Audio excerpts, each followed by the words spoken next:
C'est bien le père, n'est-ce pas? La voix de l'infirmière s'échappa de derrière le rideau, suivie par le rire triomphant de ma cousine. Mon mari la rassura, pensant que leur tromperie était impeccable. Il n'avait aucune idée que mon sac à main contenait les résultats d'ADN et les relevés bancaires qui allaient briser leur monde. La nuit où ils ont siphonné chaque centime et m'ont laissé avec une maison vide.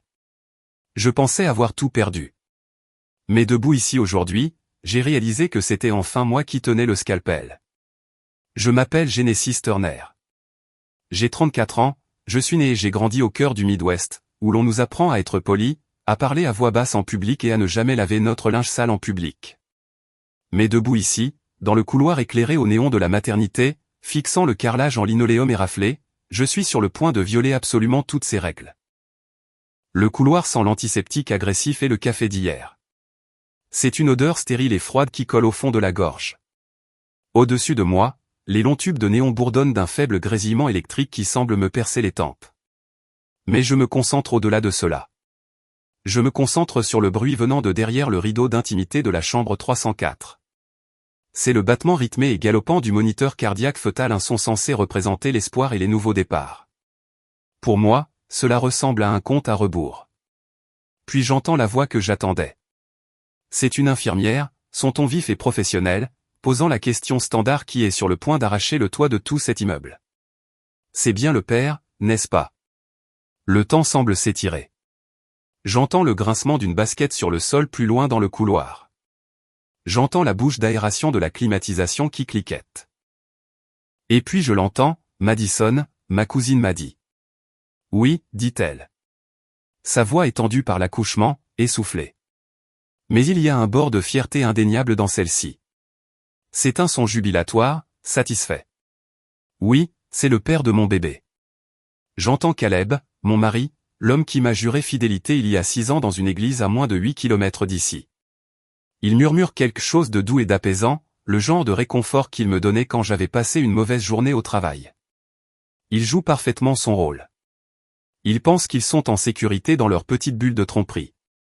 Ils pensent que c'est la fin heureuse de leur roman secret. Ils croient que parce qu'ils sont arrivés à la salle d'accouchement, ils ont gagné. Mon estomac se tord violemment. Un nœud physique de nausée qui n'a rien à voir avec la maladie et tout à voir avec la rage. Mes mains posées sur la sangle de mon sac fourre-tout en cuir tremblent. Je les regarde. Elles sont pâles, tremblant légèrement. Mais quand j'aperçois mon reflet dans la vitre du poste de l'infirmière, mes yeux sont d'un calme mortel. Ils sont froids. Je ne tremble pas parce que j'ai le cœur brisé. Je suis au-delà du chagrin. Je ne tremble pas parce que je suis jalouse. La jalousie est pour les gens qui ont encore quelque chose à perdre. Je tremble à cause de l'adrénaline de l'exécution. Je resserre ma prise sur mon sac à main. Il est lourd. À l'intérieur, il n'est pas rempli de collations ou d'un change de vêtements. Il contient une épaisse pochette en papier craft. À l'intérieur de cette pochette se trouvent 3 mois de relevés bancaires, une clé USB contenant des courriels cryptés, une copie d'un rapport de crédit qui ressemble à une scène de crime, et 2 documents médicaux très spécifiques. L'un est un résultat de test ADN.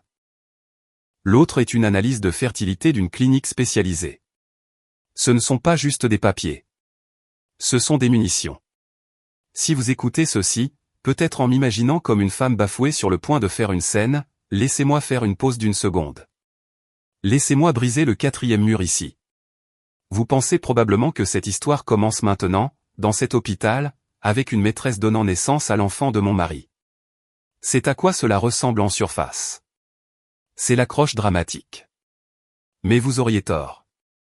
Cette histoire n'a pas commencé avec un bébé. Elle n'a pas commencé avec du sexe. Elle a commencé avec un nombre. Plus précisément, le nombre 0. Elle a commencé un mardi matin lorsque j'ai reçu un message texte de ma banque. C'était une simple notification automatisée indiquant que mon compte courant était à découvert. Je me souviens d'avoir fixé mon téléphone, confondant le signe négatif rouge avec un bug. Je me souviens de la vague de panique froide lorsque je me suis connecté et que j'ai vu l'historique des transactions. Je me souviens d'avoir vu des factures médicales pour des vitamines prénatales et des rendez-vous chez l'obstétricien facturés à mon assurance sous mon nom pour une grossesse qui n'existait pas dans mon corps. Je me souviens du courrier arrivant à la maison des enveloppes de compagnie de cartes de crédit auxquelles je n'avais jamais postulé, me remerciant d'avoir ouvert de nouvelles lignes de crédit. Je me souviens de l'enveloppe de la clinique de fertilité, celle que Caleb a refusé d'ouvrir. Celle qui contenait la vérité scientifique sur sa biologie à l'époque. J'étais un désastre. J'étais la femme qui pleurait dans la salle de bain avec la douche qui coulait pour qu'ils ne m'entendent pas. J'étais la femme qui suppliait pour des explications et acceptait des mensonges à moitié construits parce que j'étais terrifiée à l'idée de briser ma réalité. J'étais faible. J'étais dans le déni. Mais la femme debout dans ce couloir aujourd'hui? Elle n'est pas cette personne. Je travaille comme analyste en fraude pour un important fournisseur d'assurance maladie. Toute ma carrière est basée sur l'examen des données, le repérage des schémas, la recherche des anomalies et l'exposition des mensonges que les gens racontent pour obtenir de l'argent qu'ils ne méritent pas. Pendant des mois, j'ai traité ma propre vie comme un dossier. J'ai recueilli des preuves. J'ai suivi des adresses IP. J'ai recoupé des dates. J'ai construit une chronologie si étanche qu'elle pourrait tenir devant un tribunal fédéral. Je ne suis pas ici aujourd'hui en tant qu'épouse. Je suis ici en tant qu'enquêtrice principale qui clôture un dossier.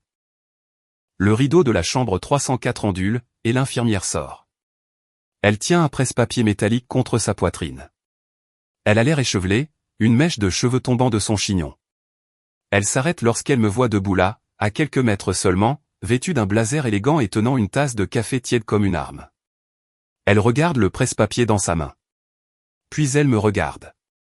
Puis elle regarde l'étiquette sur le dossier, patiente, Genesis Turner. Je peux voir les rouages tourner dans sa tête. Elle vient de laisser une femme dans cette chambre qui prétend être Genesis Turner, une femme qui est sur le point d'accoucher. Mais la femme qui se tient devant elle tient un permis de conduire dans sa main qui correspond au nom sur ce dossier. L'infirmière fronce les sourcils. La dissonance cognitive la frappe. Elle ouvre la bouche pour poser une question, pour demander si je suis une parente ou s'il y a eu une erreur avec les papiers. C'est la première fissure dans leur façade. C'est la première contradiction, et je vais l'utiliser comme l'étincelle pour incendier leur maison. Je m'avance avant qu'elle ne puisse parler. J'affiche mon meilleur sourire du Midwest, le plus poli. C'est le genre de sourire que l'on donne à un voisin lorsque vous lui apportez une casserole, mais il n'atteint pas mes yeux. Mes yeux restent plats et durs. Excusez-moi, dis-je, ma voix est ferme, basse et d'un calme terrifiant. Je crois qu'il y a une certaine confusion avec les informations d'assurance pour la patiente dans cette chambre. Je suis Genesis Turner, et je pense qu'il est temps que nous clarifions quelques points. L'infirmière cligne des yeux, stupéfaite. Elle regarde la porte, puis me regarde à nouveau. Mais la patiente à l'intérieur a dit « Je sais ce qu'elle a dit », l'interrompis-je, souriant toujours de ce sourire acéré comme un rasoir. Puis j'entrai ? Nous sommes de la famille, après tout. Nous avons tant de choses à discuter. Elle hésite, mais ma confiance prend le dessus sur sa confusion. Elle hoche lentement la tête, s'écartant, m'accordant involontairement l'accès à la scène de crime. Au moment où j'atteins la poignée de la porte, je fais une pause. J'ai besoin que vous compreniez quelque chose.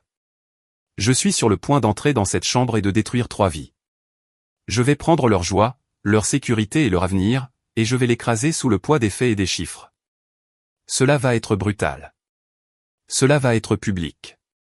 Et cela va être absolument justifié. Mais pour comprendre pourquoi je fais cela, pour comprendre pourquoi je suis debout ici avec un sourire sur mon visage pendant que mon mari tient la main d'une autre femme, nous devons revenir en arrière. Nous devons rembobiner la cassette. Vous devez voir l'image avant qu'elle ne soit lacérée. Vous devez nous voir quand nous étions heureux, ou du moins quand j'étais assez stupide pour penser que nous étions heureux.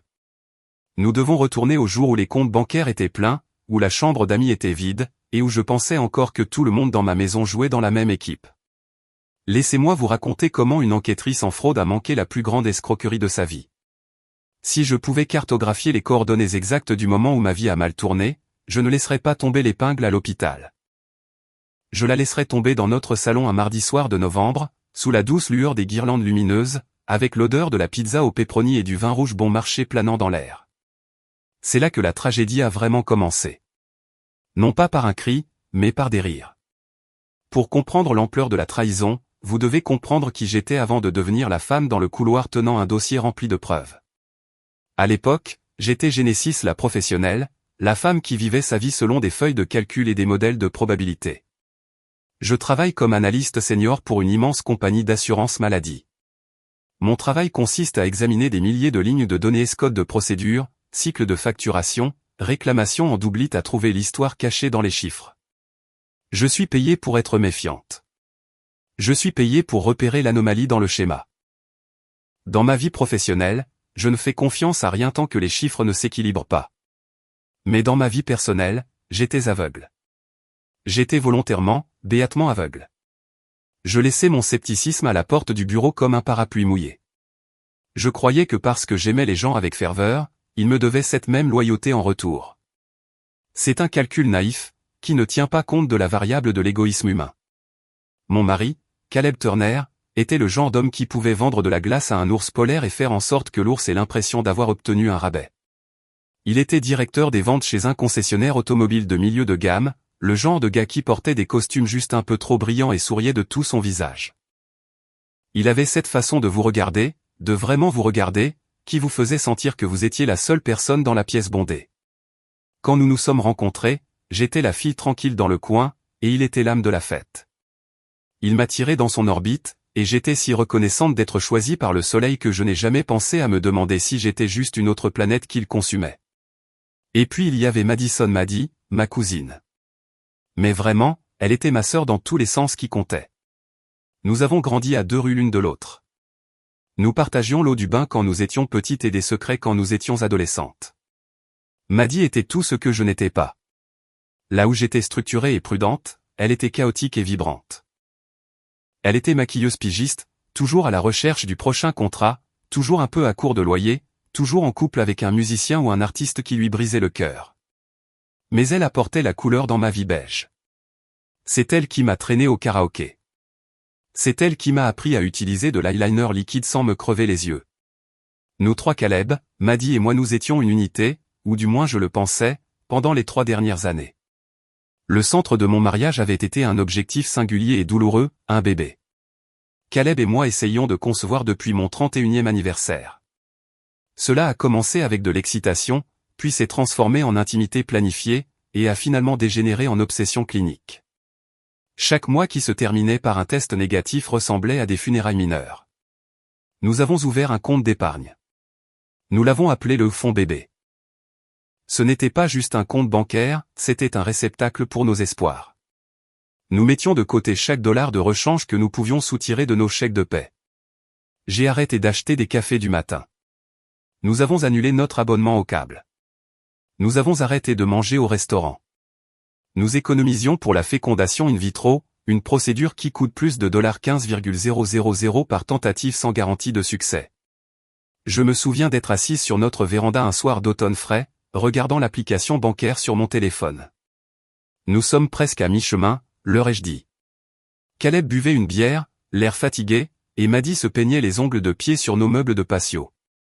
Je vais être la meilleure tante de l'histoire des tantes, déclara Maddy, agitant le petit pinceau en l'air. Je vais apprendre à ce gamin toutes les choses que tu es trop responsable pour leur enseigner, Jane.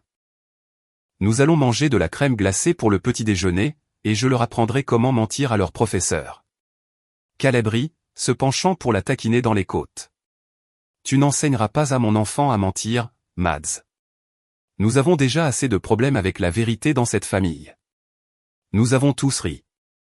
C'était chaleureux. C'était sûr.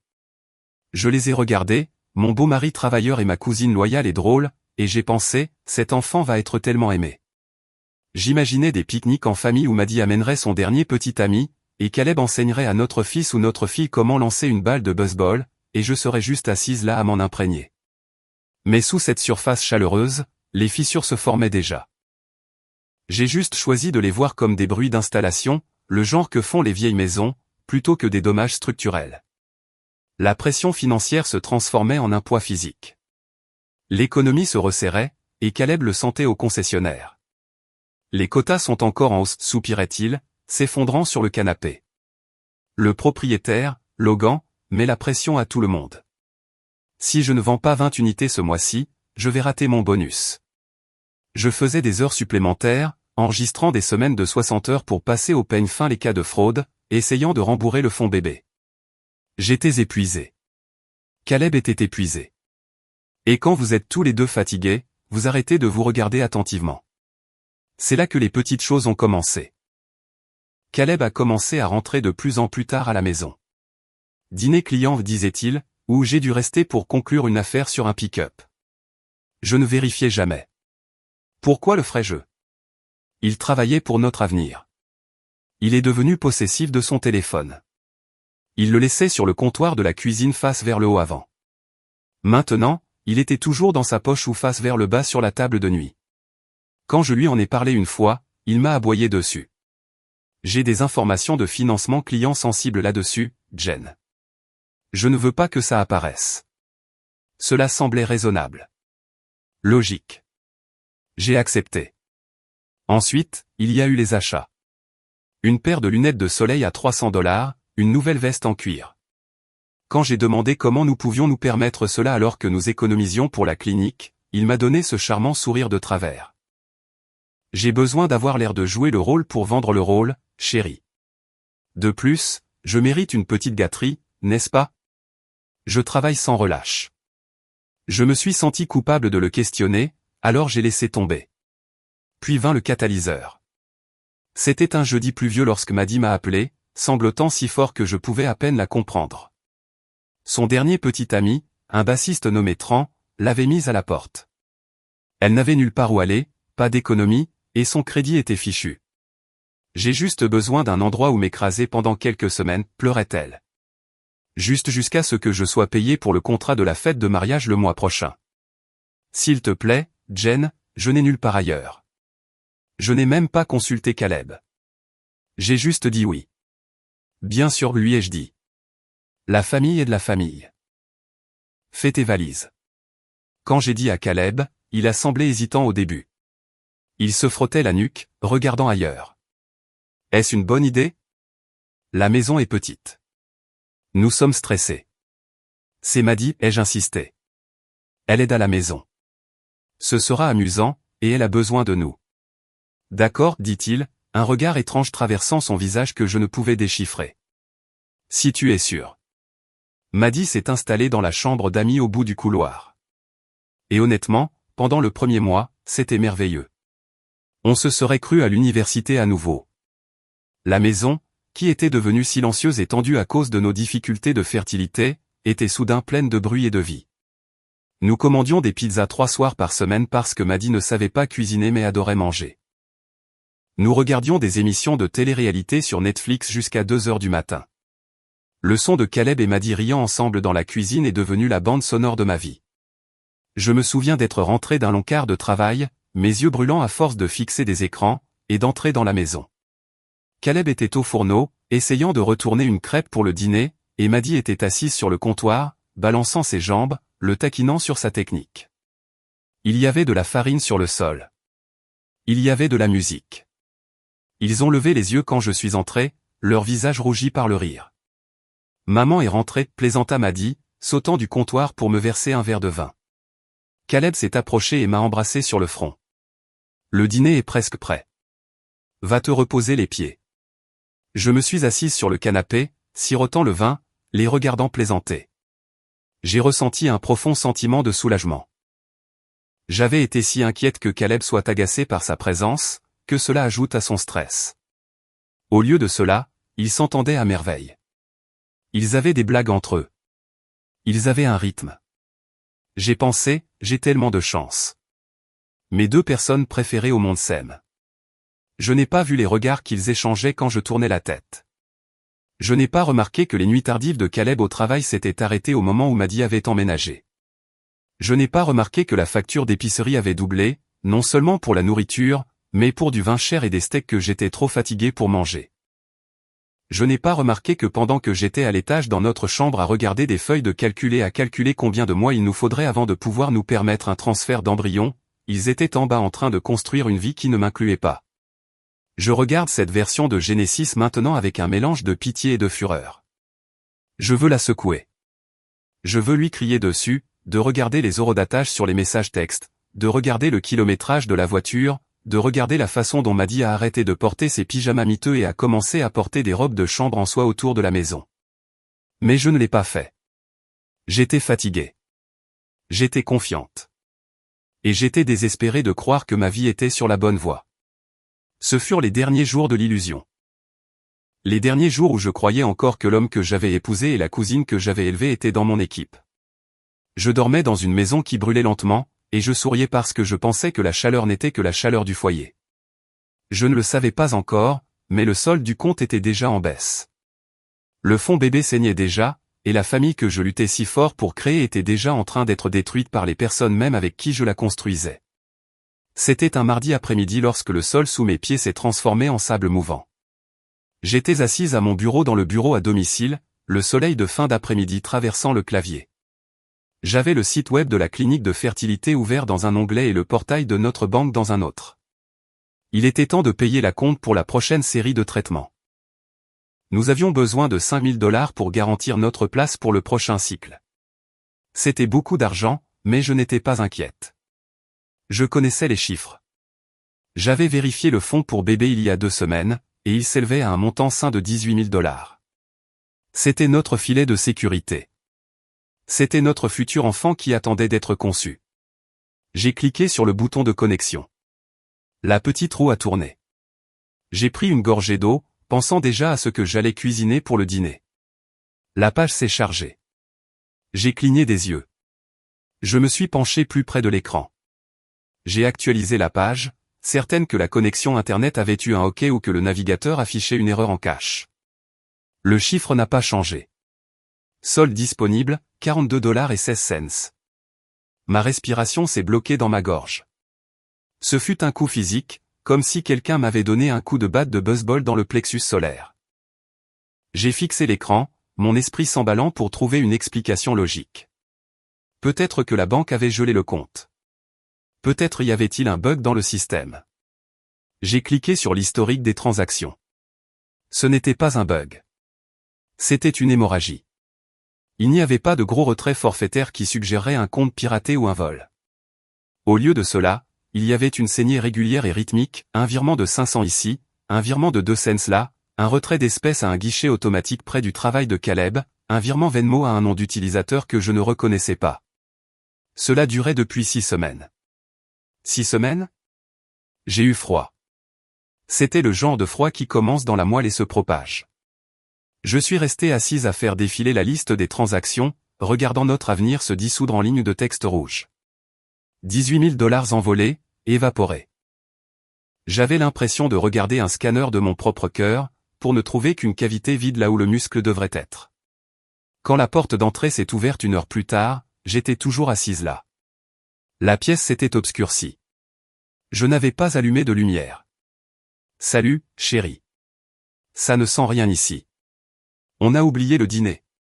Caleb est entré, desserrant sa cravate. Son visage était rougi par l'air frais du soir.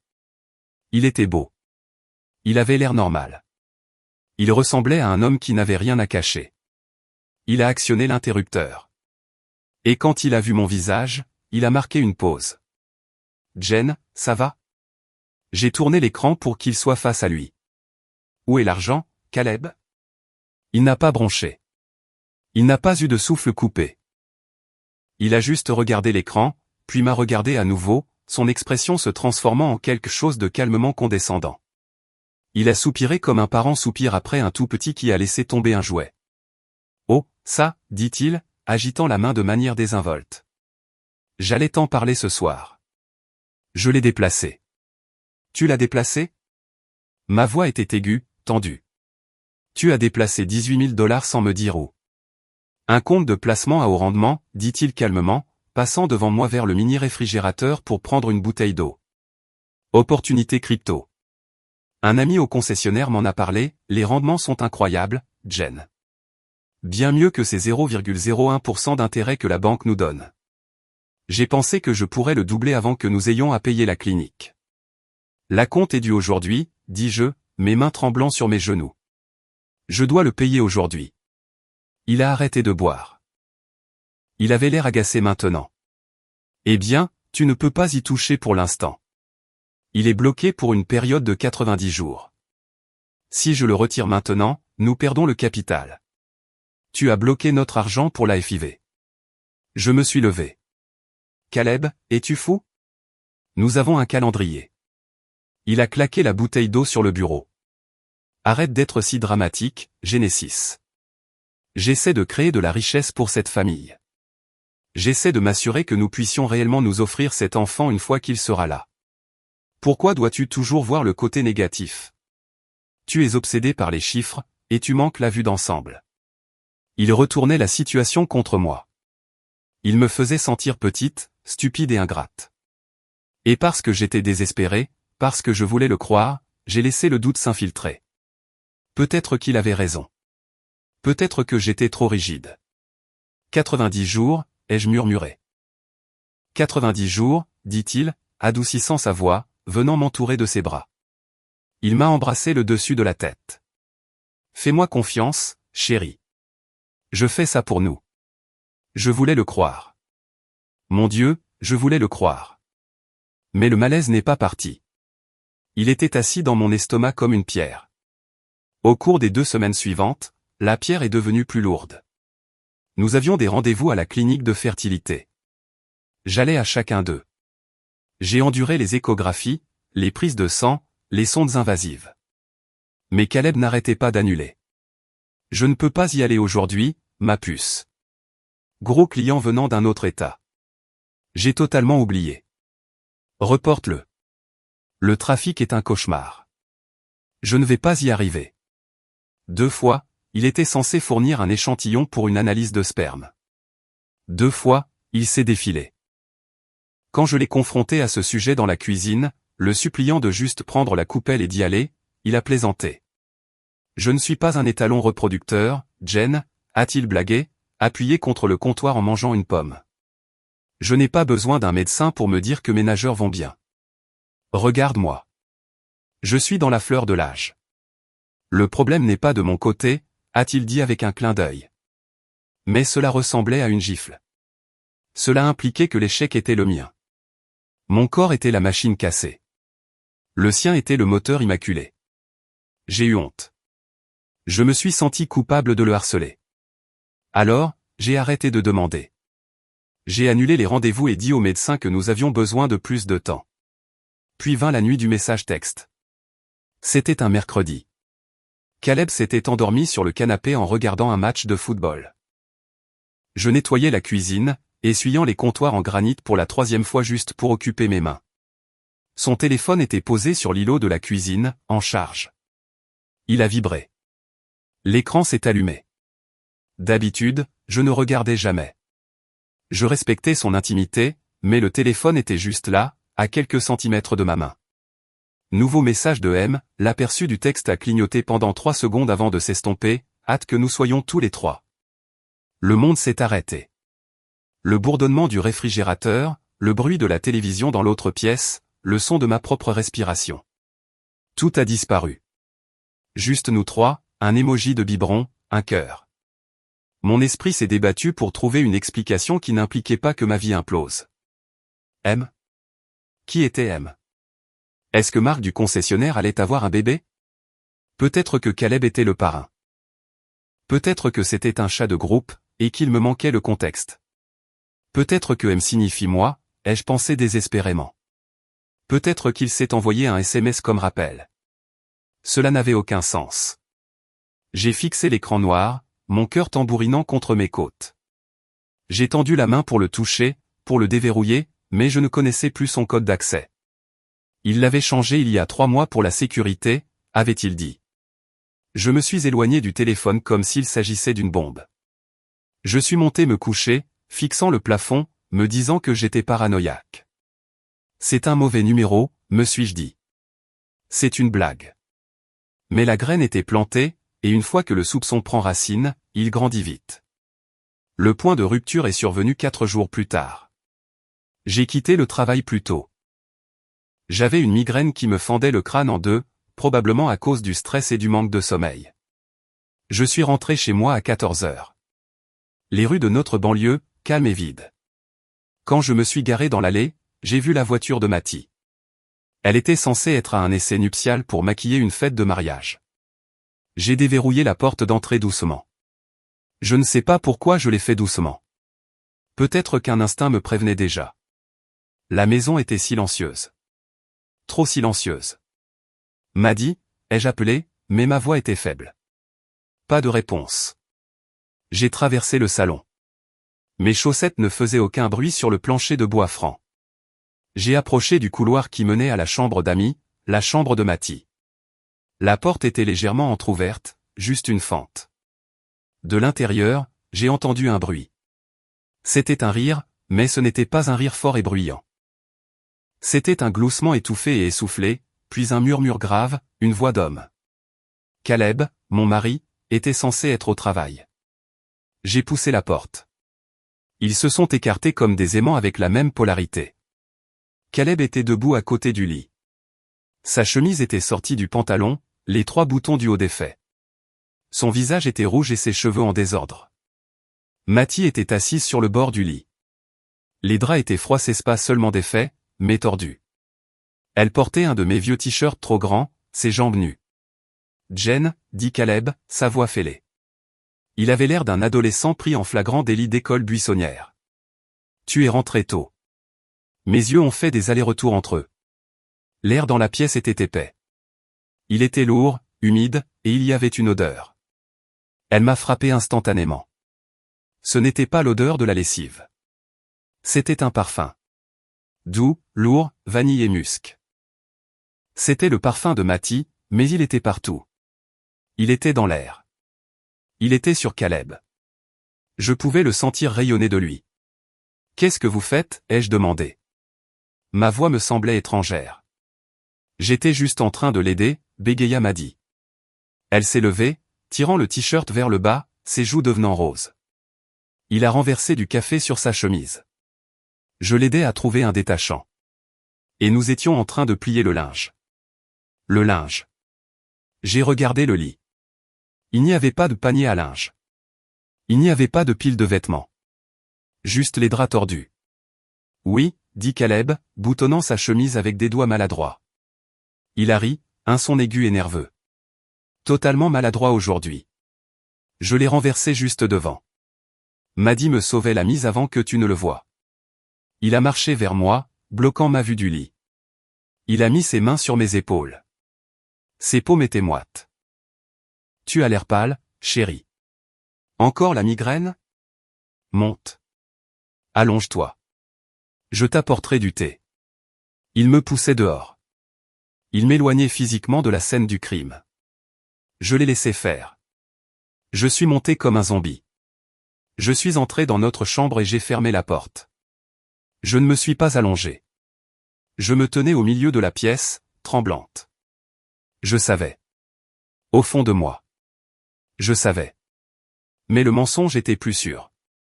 Le mensonge me permettait de garder un toit sur la tête. Le mensonge signifiait que je n'avais pas à déchirer ma vie. 2 jours plus tard, Matty a déménagé. C'était abrupt.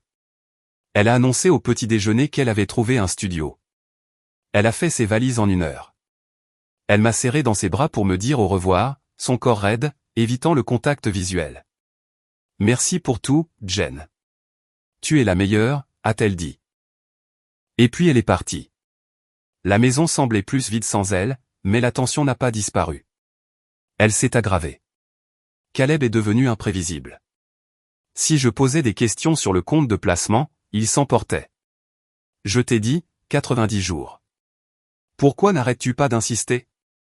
Tu ne me fais pas confiance? Si je demandais pourquoi il travaillait tard, il m'accusait d'être étouffante. Je me tue au travail pour remplacer l'argent qui te préoccupe tant, et tu m'interroges. Il me faisait sentir que j'étais la méchante. Il me faisait sentir que j'étais folle. Tu t'imagines des choses, Genesis, disait-il, secouant la tête. Tu laisses ton anxiété diriger le spectacle. Tu dois te détendre. Et pendant un certain temps, je l'ai cru. Je pensais que le problème venait de moi. Je pensais que le vide dans ma poitrine n'était que le chagrin de l'infertilité. Je ne savais pas alors que le message texte de M était réel. Je ne savais pas que l'argent n'était pas dans un compte de placement. Il était dans un acompte d'appartement pour Matty. Je ne savais pas que pendant que je pleurais pour m'endormir, me demandant pourquoi je ne pouvais pas donner un enfant à mon mari, il célébrait déjà celui qu'il pensait avoir fait avec ma cousine. Les fissures s'étaient transformées en gouffres. J'étais juste la seule qui n'y était pas encore tombée. L'enveloppe semblait assez innocente. Elle était de couleur blanche standard avec une fenêtre en cellophane qui révélait mon nom et mon adresse. Elle était posée sur le comptoir de la cuisine, prise en sandwich entre un dépliant pour une pizzeria et un carnet de coupons pour un lave-auto. Je l'ai ouverte en attendant que la bouilloire bout, m'attendant à une offre de carte de crédit ou à une mise à jour de police. J'ai sorti la lettre. L'entête provenait de notre prêteur hypothécaire. Objet, confirmation de l'activation d'une marge de crédit hypothécaire. J'ai figé. La vapeur de la bouilloire commençait à monter, obscurcissant la fenêtre, mais je n'ai pas bougé. J'ai relu la ligne. Une marge de crédit de 50 000 $ avait été ouverte sur la valeur nette de notre maison. Elle avait été signée, notariée et activée 3 jours auparavant. J'ai regardé le bloc de signature au bas de la photocopie jointe. Il y avait la signature de Caleb, boucle et tout, et juste à côté, il y avait la mienne, Genesis Turner. Cela ressemblait à mon écriture. Elle avait la même inclinaison, le même jet pointu, mais je savais avec la certitude absolue d'une femme qui suit chaque centime que je n'avais jamais signé ce document. La porte d'entrée s'est ouverte. Caleb est entré. Il sifflait. Je me suis retourné, le papier tremblant dans ma main. Qu'est-ce que c'est? Il s'est arrêté. Il a regardé le papier, puis mon visage. Son expression n'a pas basculé vers la culpabilité. Elle a basculé vers l'agacement. Il a laissé tomber ses clés sur le bol avec un bruit fort. Je vois que le courrier est arrivé, dit-il, passant devant moi vers le réfrigérateur. Tu as contracté un prêt de 50 000 $ sur notre maison. Ma voix tremblait, non pas de peur, mais du choc pur de l'audace. Tu as falsifié ma signature. Je n'ai rien falsifié, dit-il, faisant sauter la languette d'un soda. J'ai signé pour toi en tant que ton mari. C'est un bien conjugal. Genesis, j'avais besoin de liquidité pour l'investissement dont je t'ai parlé. Le truc de la crypto explose. Je devais agir vite. C'est un crime, Caleb. Tu ne peux pas simplement signer mon nom sur un prêt bancaire. Étage 50 000 $. Si le marché s'effondre, nous perdons la maison. Il a claqué la canette de soda sur le comptoir. De la mousse a débordé du bord. Mon Dieu, tu as l'esprit si étroit. Penses-tu jamais en grand?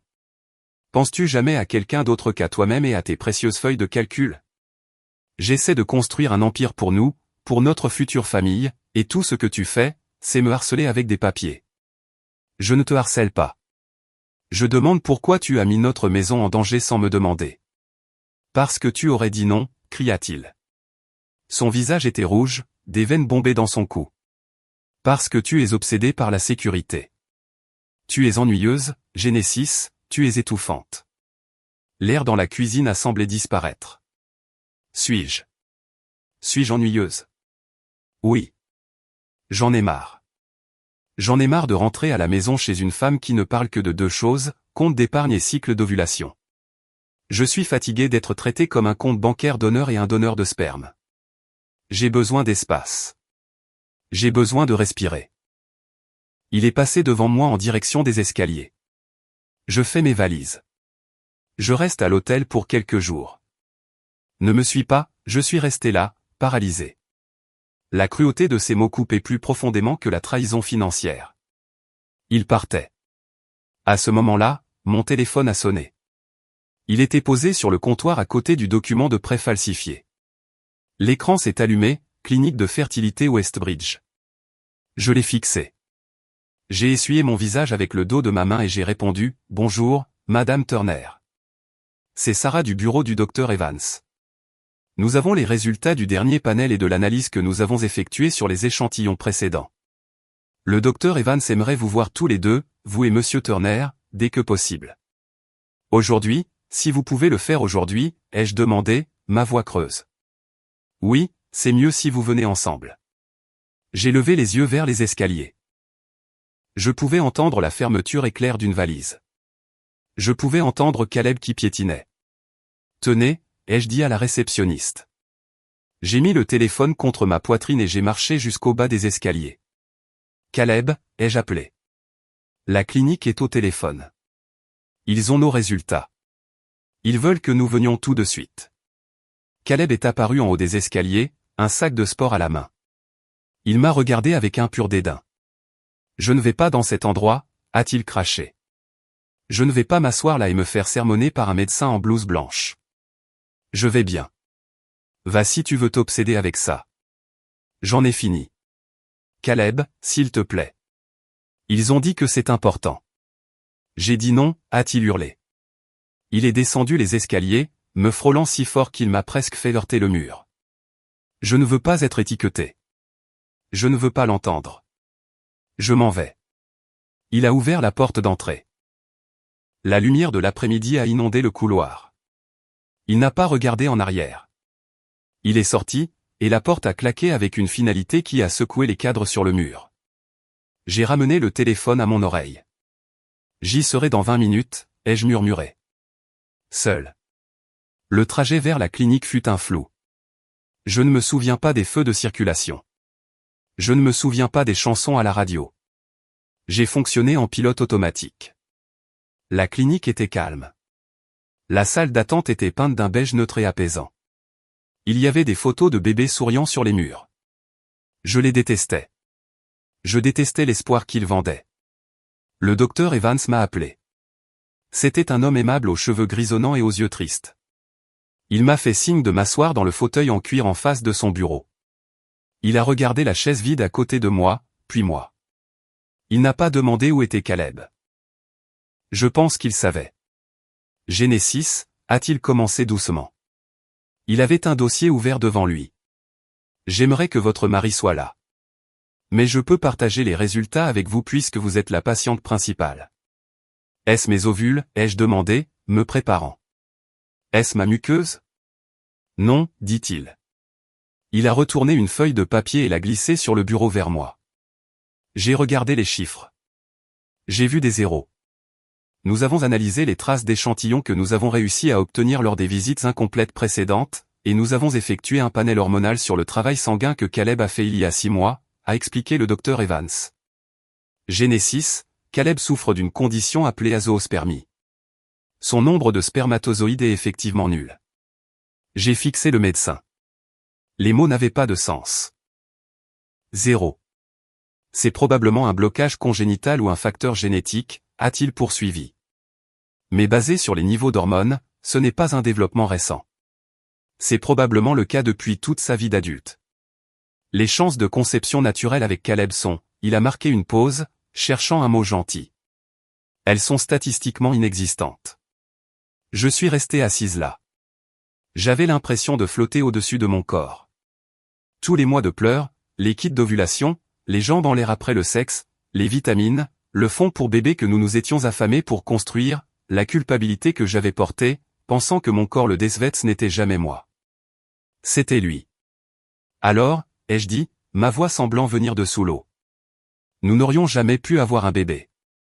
Pas naturellement. Non. Je suis sorti de la clinique 20 minutes plus tard. Le soleil se couchait, projetant de longues ombres oranges sur le parking. Je me suis assise dans ma voiture, agrippant le volant. J'avais perdu mon mari. J'avais perdu 50 000 $. Et maintenant, j'avais perdu le rêve de la famille que je pensais être en train de construire. J'avais l'impression que 2 condamnations à mort avaient été prononcées en l'espace de 3 heures. Je suis rentré à la maison dans une maison silencieuse. L'espace où la voiture de Caleb se garait habituellement était vide. Je suis entré et je n'ai pas allumé les lumières. Je me suis assise sur le canapé dans le noir. Le silence me pressait les oreilles. J'avais besoin d'une distraction. J'avais besoin d'arrêter de penser à la chambre de bébé vide et au compte bancaire vide. J'ai sorti mon téléphone. Mon pouce a plané au-dessus de l'application photo, mais je ne pouvais pas supporter de regarder des photos de nous. Alors, j'ai ouvert Instagram. J'ai fait défiler sans réfléchir, une publicité pour des chaussures, une photo du dîner d'une amie, une vidéo de chat, et puis c'était là, Madison Cole.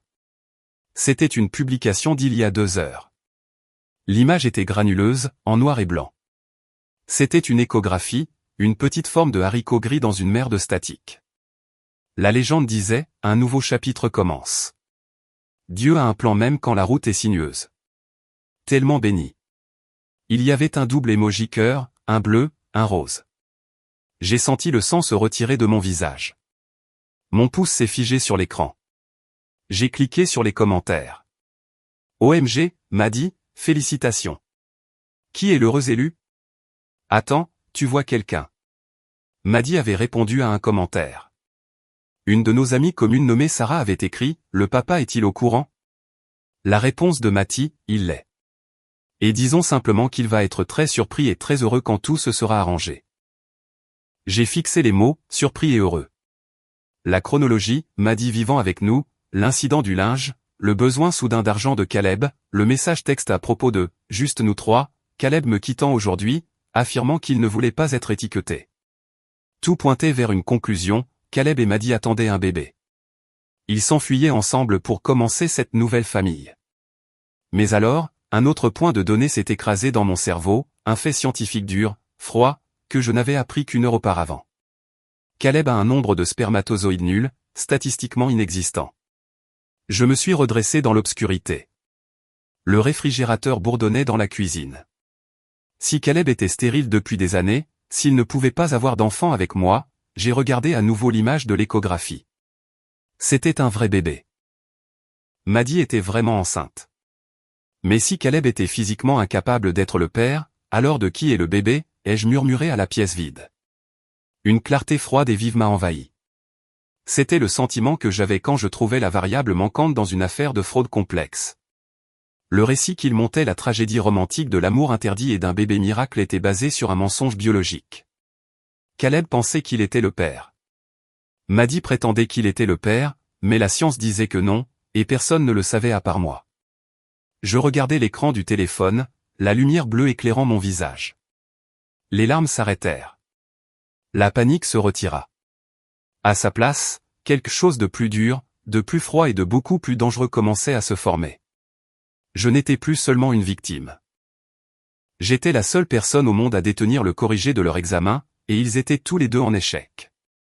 Le matin après la fin du monde, je me suis réveillé avec des yeux si enflés que j'arrivais à peine à les ouvrir. J'étais allongé au centre du lit qui me semblait trop grand, fixant le ventilateur de plafond qui fendait l'air stagnant. Pendant un instant, j'ai laissé le chagrin m'envahir à nouveau.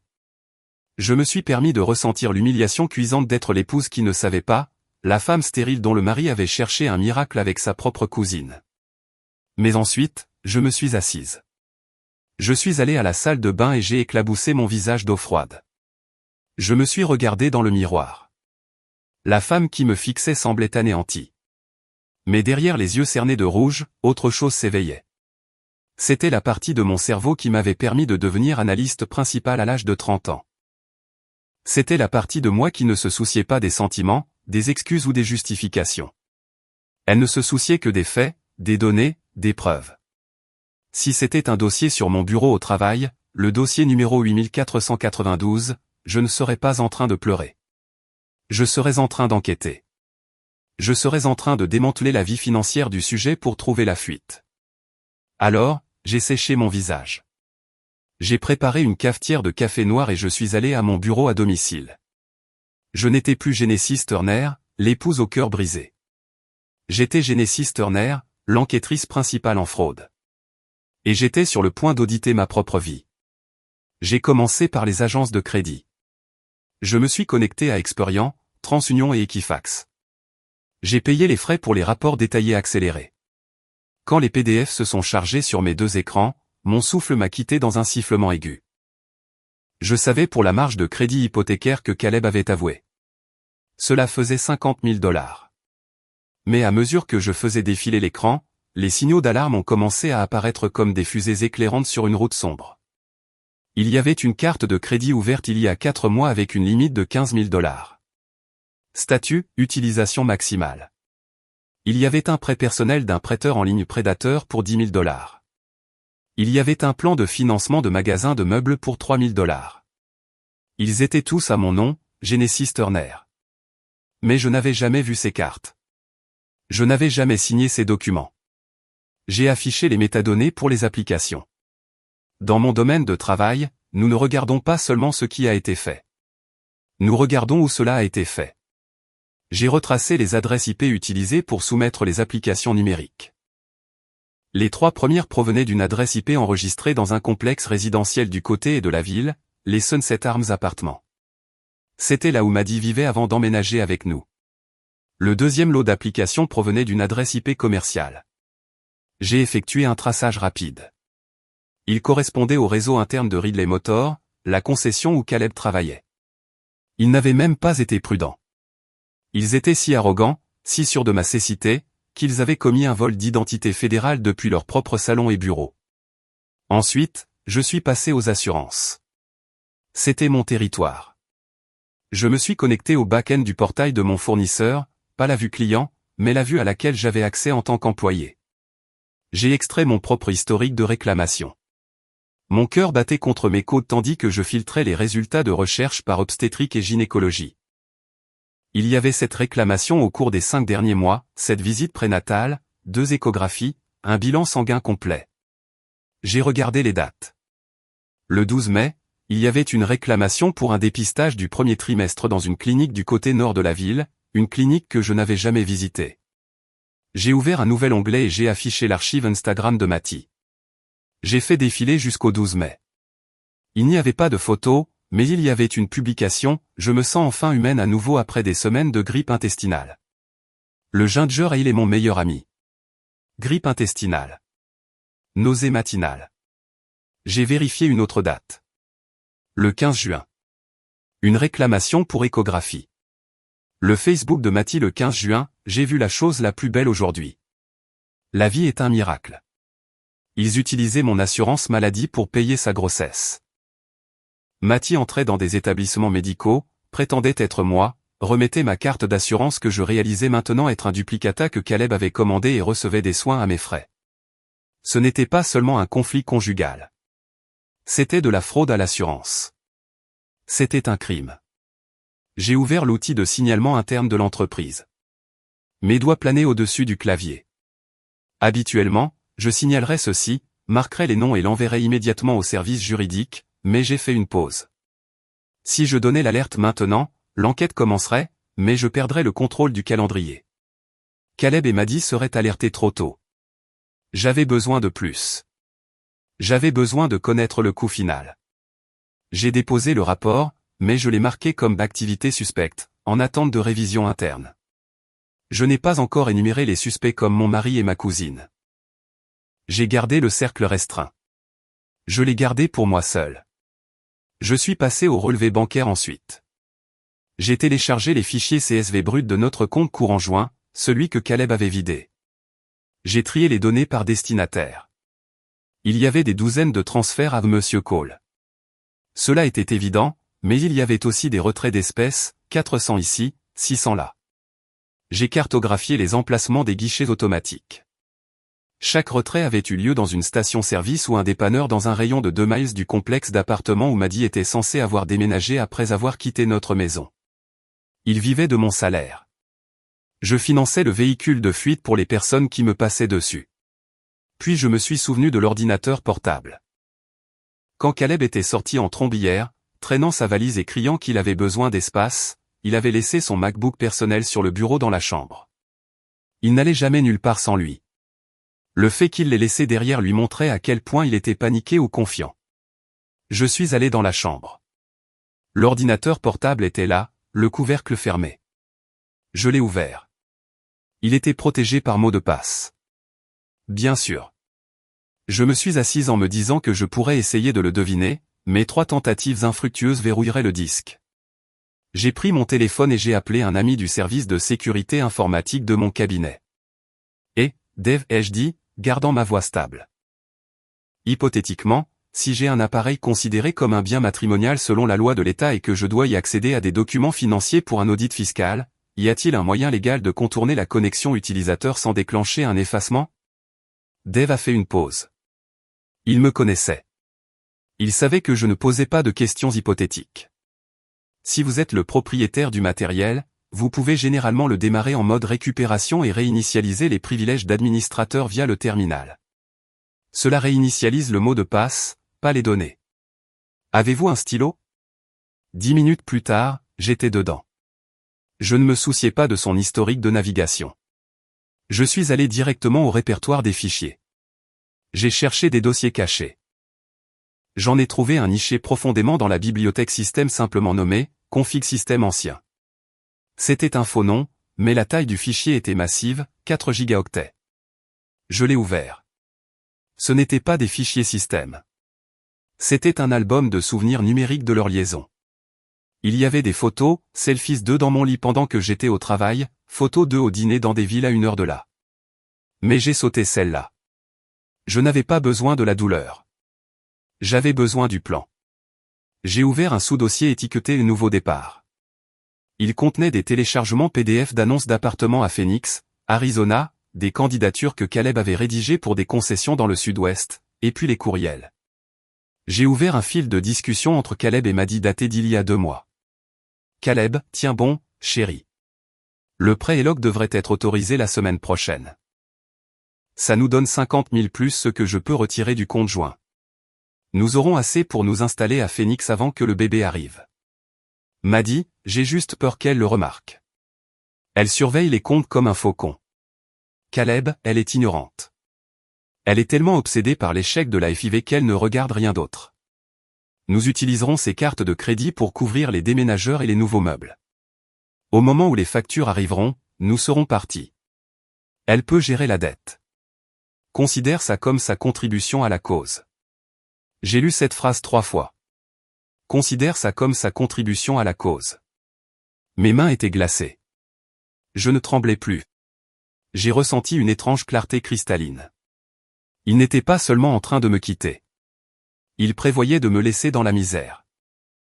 Ils allaient brûler ma cote de crédit pour construire leur chambre de bébé. J'ai sorti mon disque dur externe. J'ai copié tout le dossier. Ensuite, j'ai fait des captures d'écran de chaque courriel incriminant, de chaque journal de texte, de chaque photo qui prouvait qu'ils étaient au même endroit au même moment. J'ai imprimé 2 copies physiques de tout. Une pile est allée dans un sac à documents étanche, l'autre, je l'ai scanné et téléchargé sur un serveur cloud dont Caleb ignorait l'existence, protégé par une authentification à 2 facteurs liée à mon téléphone de travail. J'étais sur le point de fermer le dossier lorsqu'un PDF spécifique a attiré mon attention. C'était une capture d'écran d'un historique de transactions Venmo envoyé de Maddy à Caleb, probablement pour lui montrer quelque chose. J'ai zoomé. Il montrait des paiements entrant sur le compte de Maddy, 110 000 de LLP note, pour rendez-vous 5 cents de LLP. Note, visite prénatale, $2000 de LLP note, pour le bébé. J'ai froncé les sourcils. LLP ce n'était pas Caleb. Caleb était fauché. Il me volait pour la payer. Étaient-ce les parents de Maddy? Non, ma tante et mon oncle étaient des enseignants à la retraite. Ils n'avaient pas ce genre d'argent à jeter par les fenêtres et leurs initiales étaient R et B. J'ai regardé les dates.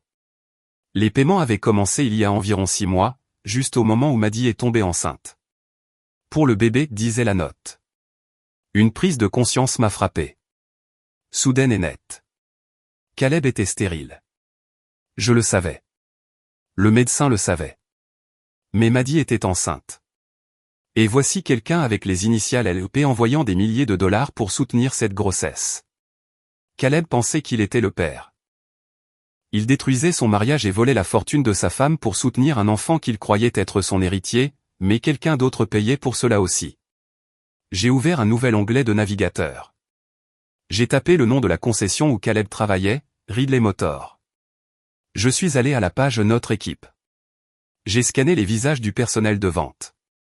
Et puis je l'ai vu, le directeur général, l'homme dont Caleb se plaignait constamment, l'homme qui conduisait la voiture de sport chère et avait le sourire parfait et soigné sur sa photo de biographie.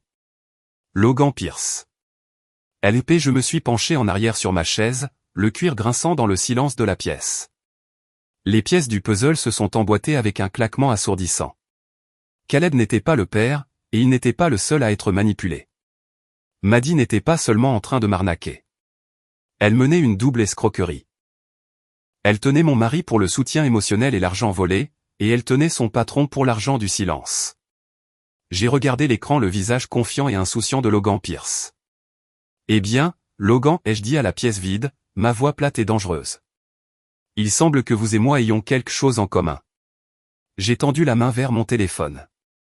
Je n'allais pas l'appeler tout de suite. J'avais besoin de le vérifier d'abord.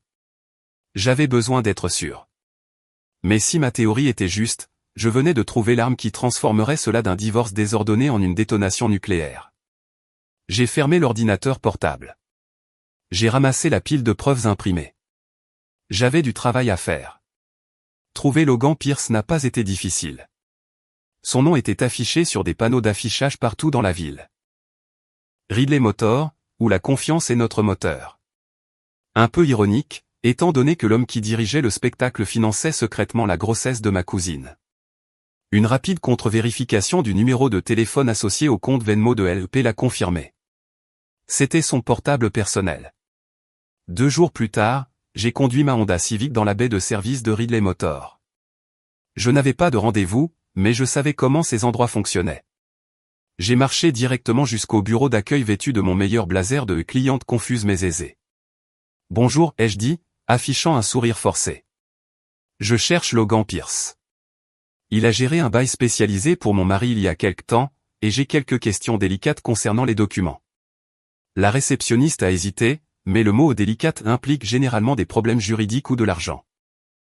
Et dans le commerce automobile, cela vous mène au directeur. 5 minutes plus tard, j'étais conduite dans un bureau au mur de verre qui sentait le parfum cher et le polish pour cuir. Logan Pierce s'est levé. Il était plus grand que ce à quoi je m'attendais, avec le genre de mâchoire qui semblait avoir été taillé dans du granit. Il était beau à la manière d'un mannequin de catalogue générique, l'exact opposé du charme rustique de Caleb. Madame Turner, il a tendu la main. Je ne crois pas que nous nous soyons rencontrés, bien que je connaisse certainement Caleb. C'est l'un de nos meilleurs éléments. Tout va bien avec le véhicule. J'ai serré sa main fermement. La voiture va bien, Monsieur Pierce, mais je pense que nous devons fermer les stores. Il a cligné des yeux, confus, mais quelque chose dans mon ton l'a obligé à obtempérer. Il a baissé les stores, coupant la vue sur le plancher de la salle d'exposition. Il s'est rassis, son expression passant de celle d'un vendeur amical à méfiante. « De quoi s'agit-il » a-t-il demandé. Je me suis assise et j'ai posé mon porte-documents en cuir sur son bureau. Je ne l'ai pas ouvert immédiatement. Monsieur Pierce, je travaille dans l'analyse de la fraude. Mon travail consiste à trouver des liens que les gens essaient très fort de cacher. Récemment, en examinant les finances de ma famille, j'ai trouvé des transferts intéressants. J'ai fait une pause, observant ses yeux. Dites-moi, le nom de Madison Cole vous dit-il quelque chose? La couleur a quitté son visage instantanément. C'était comme regarder une ampoule s'éteindre. Il s'est raidi, ses mains agrippant les accoudoirs de sa chaise. Je ne vois pas pourquoi vous me demanderiez cela, a-t-il bégayé, son vernis soigné se fissurant. Je le demande parce que je vois des transferts d'un compte lié à votre numéro de téléphone vers le sien, des milliers de dollars, Monsieur Pierce, étiqueté pour les vitamines prénatales et le bébé au point. J'ai ouvert le porte-documents et j'ai glissé une seule feuille de papier sur le bureau. C'était la capture d'écran de la transaction Venmo. Maintenant, mon mari Caleb semble penser qu'il est le père de ce bébé, mais à moins que vous n'ayez l'habitude de payer la pension alimentaire pour les maîtresses de votre employé, j'ai le sentiment que l'histoire est un peu plus compliquée. Logan a fixé le papier. Il a dégluti. Il a levé les yeux vers moi, et pour la première fois, j'ai vu une peur véritable dans ses yeux. Écoutez, a-t-il dit, sa voix baissant jusqu'à un murmure. C'était une erreur. Une erreur stupide, insouciante. Nous nous sommes rencontrés à la fête de Noël de l'entreprise l'année dernière. Caleb l'a amené. Le courant est passé entre nous. C'était occasionnel. Quelques mois.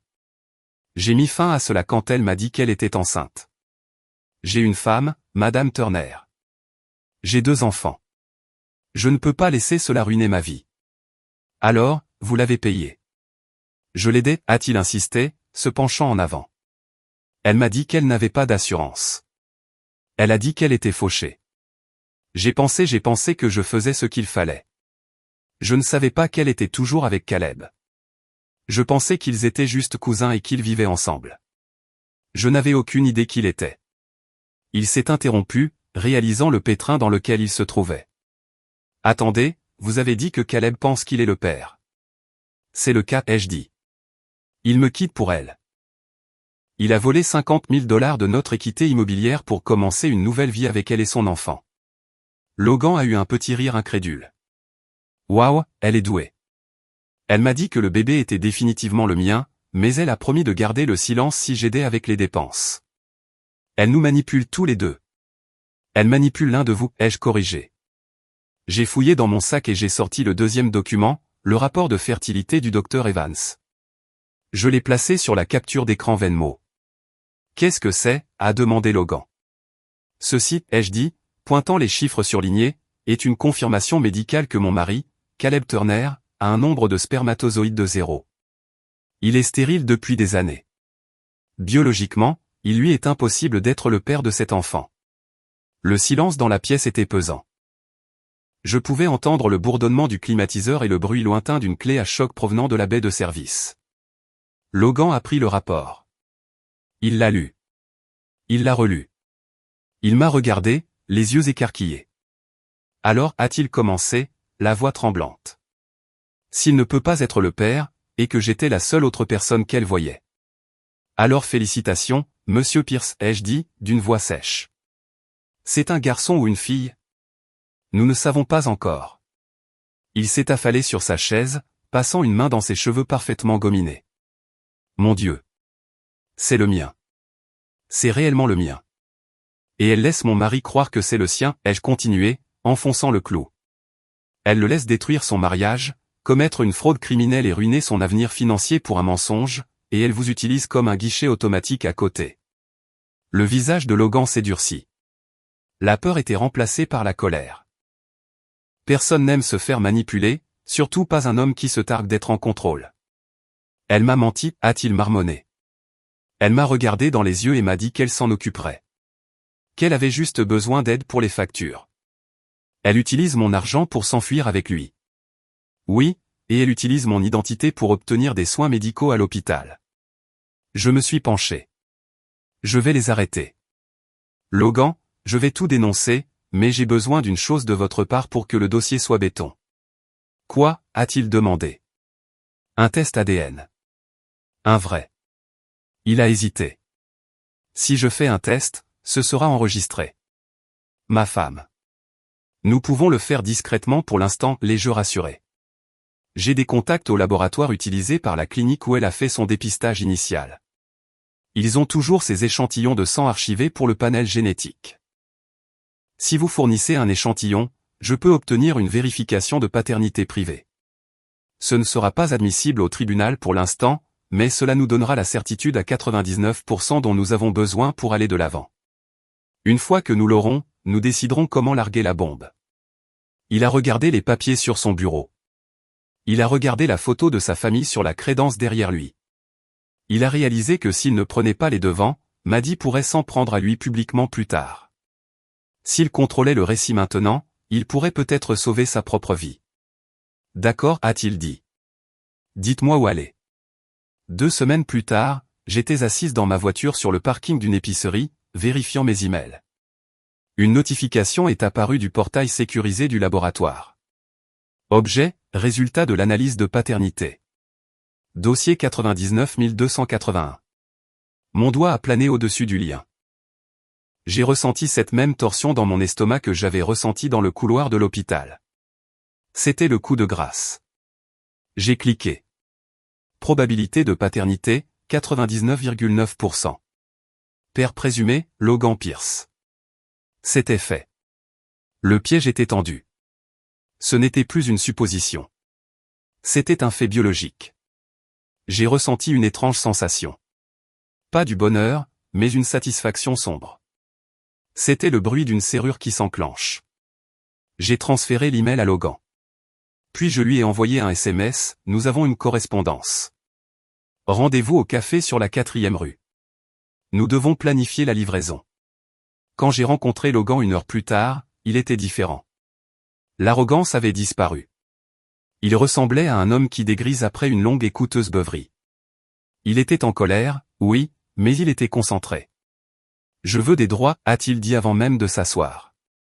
J'ai parlé à un avocat. Si c'est mon enfant, je ne laisserai pas une fraudeuse et un type qui vole sa femme l'élever. Je veux établir la paternité légalement. Nous y arriverons, ai-je dit, sirotant mon café noir. Mais d'abord, nous devons les empêcher de disparaître. Caleb pense qu'il s'en est tiré. Maddie pense qu'elle a sécurisé 2 sources de revenus. Nous devons les laisser penser qu'ils sont en train de gagner jusqu'à la toute dernière seconde. Comment? J'ai déjà gelé les actifs que je peux contrôler, ai-je expliqué. Mais nous devons nous coordonner avec l'hôpital au moment où elle accouchera. C'est le point de blocage. C'est là que tous les mensonges se recoupent, la fraude à l'assurance, la fraude à la paternité, le vol d'identité. Tout se passe dans cette salle d'accouchement. Logan a hoché la tête lentement. Je peux parler au conseil d'administration de l'hôpital.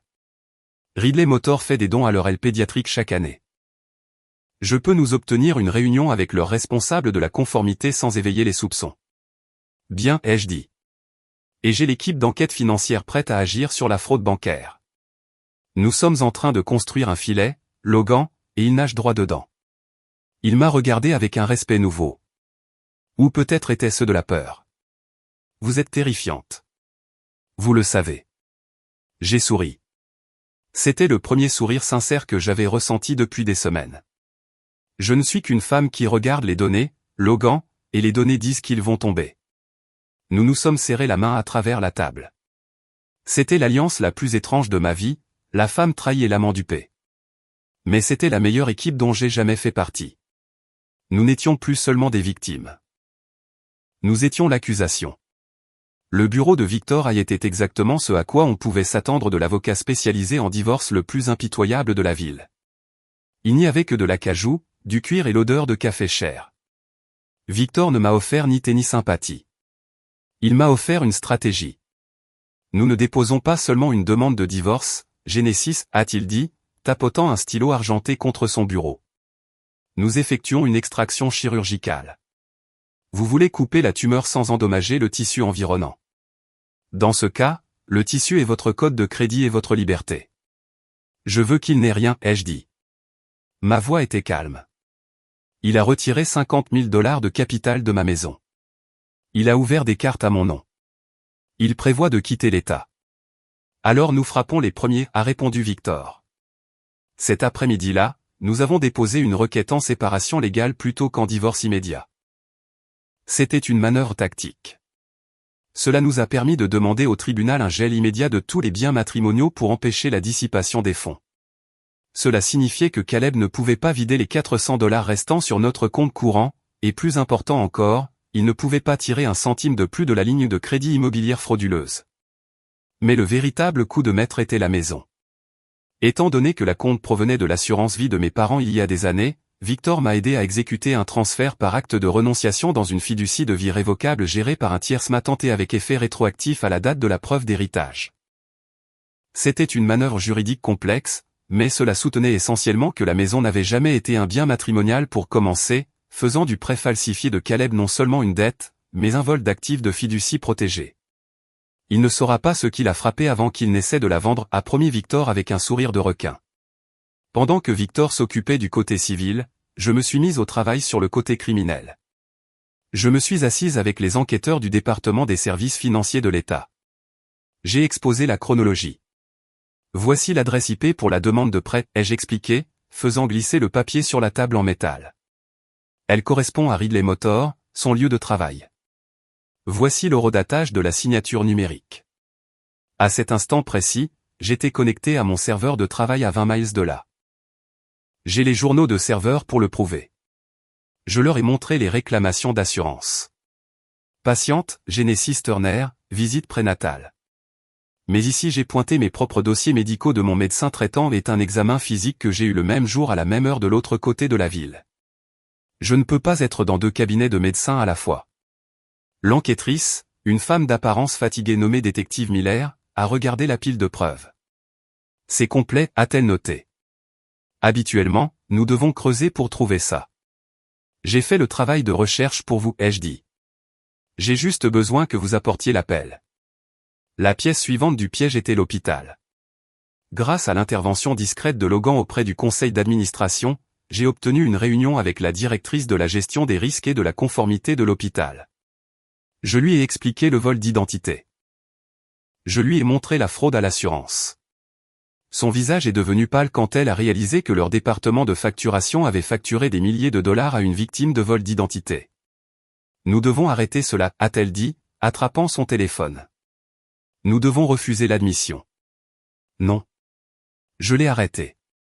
Si vous refusez l'admission maintenant, ils iront simplement dans un autre hôpital. Ils s'enfuiront, et je perdrai ma chance de les prendre sur le fait. Que suggérez-vous? Signalez le dossier, ai-je dit. Laissez-les s'enregistrer. Laissez le processus d'assurance se dérouler, mais marquez les alertes de facturation pour qu'elles vous parviennent directement, à vous et au service juridique. Quand Madison Cole entre, prétendant être Genesis Turner, je veux que le système la laisse entrer, et ensuite je veux que vous m'appeliez. Elle a hésité, puis a hoché la tête. Le piège était armé. Maintenant, je devais jouer mon rôle. Je devais leur faire croire que j'étais vaincu, pathétique et désespéré de me connecter. Ce fut le rôle d'actrice le plus difficile de ma vie. J'ai envoyé un SMS à Maddie. Je sais que nous n'avons pas parlé. Je suis toujours blessé, mais tu es ma cousine. Je ne veux pas manquer la vie du bébé. Il ne me reste personne d'autre. Pouvons-nous simplement mettre cela derrière nous, s'il te plaît? J'ai fixé le téléphone, sentant la bile monter dans ma gorge. Il a fallu 10 minutes pour que les 3 points apparaissent. Maddie, oh Jen, je savais que tu changerais d'avis. Tu me manques tellement. Ça a été si difficile sans toi. Nous sommes de la famille. Ça ne changera jamais. Elle a mordu à l'hameçon. Les narcissiques le font toujours. Ils ne peuvent pas concevoir que quelqu'un puisse les haïr. Ils croient seulement que les gens sont temporairement fâchés contre eux. Au cours de la semaine suivante, j'ai joué la cousine solidaire. J'ai posé des questions sur son gonflement. J'ai posé des questions sur la chambre de bébé. Et dans son confort, elle est devenue négligente. Maddie, honnêtement, utiliser ton assurance était juste plus facile. Jenna, tu as le plan or. Pourquoi le laisser se gaspiller? Caleb a dit que ça ne te dérangerait pas puisque tu n'utilisais pas les prestations de maternité de toute façon. Nous avons économisé environ $3000 sur la franchise. Capture d'écran. Enregistré. Imprimé. Maddie, Caleb est si heureux. Il a finalement choisi la bonne femme, tu sais. Sans vouloir t'offenser, mais certaines personnes sont juste faites pour être mères. J'ai lu ce message dans ma cuisine, ma main tremblant si fort que j'ai failli laisser tomber le téléphone. La cruauté était à couper le souffle. Certaines personnes sont juste faites pour être mères. C'était un coup direct à mon infertilité. J'ai voulu crier. J'ai voulu y aller en voiture et brûler l'appartement. Au lieu de cela, j'ai tapé, je comprends. Je veux juste être là. S'il te plaît, fais-moi savoir quand tu accouches. Je veux voir le bébé. Maddie, bien sûr, tu peux être la tante cool. La tante cool? Le rôle qu'elle avait promis de jouer pour mon enfant. Maintenant, elle me l'offrait comme prix de consolation pour avoir volé ma vie. Pendant ce temps, Caleb s'effondrait. Logan avait été occupé. Il avait signalé Caleb pour un audit interne des RH concernant le vol de temps. Chaque fois que Caleb s'était éclipsé pour aller à une échographie ou rencontrer Maddie pour le déjeuner, Logan l'avait recoupé avec ses journaux de vente. Caleb était maintenant sous enquête au travail, se battant pour son emploi, complètement distrait de la tempête légale qui s'amoncelait au-dessus de sa tête. Il m'a appelé tard un soir. J'ai d'abord laissé le répondeur prendre l'appel, puis j'ai rappelé, m'assurant que mon application d'enregistrement fonctionnait. « Qu'est-ce que tu veux, Caleb ?» ai-je demandé, rendant ma voix fatiguée et faible. « J'ai besoin que tu arrêtes de geler les comptes, Jen, a-t-il claqué. Il avait l'air épuisé. Ma carte a été refusée à la station-service aujourd'hui. C'était humiliant. C'est l'avocat qui a fait ça, ai-je menti. Je ne sais pas comment l'arrêter. Eh bien, dis-lui de l'annuler. J'ai des dépenses. J'ai un bébé qui arrive dans 2 semaines. Tu as $50 000 du prêt immobilier, Caleb. Utilise ça. Je ne peux pas, a-t-il crié. J'en ai dépensé la moitié pour la compte et les meubles, et le reste est bloqué dans. Écoute. J'ai juste besoin d'accéder à la ligne de crédit. Tu dois signer la libération. Je n'ai pas signé la première, Caleb, ai-je dit doucement. C'est toi. J'ai fait ce que j'avais à faire, a-t-il explosé. Tu étais une radine. Tu thésaurisais de l'argent pour un bébé qui n'arriverait jamais.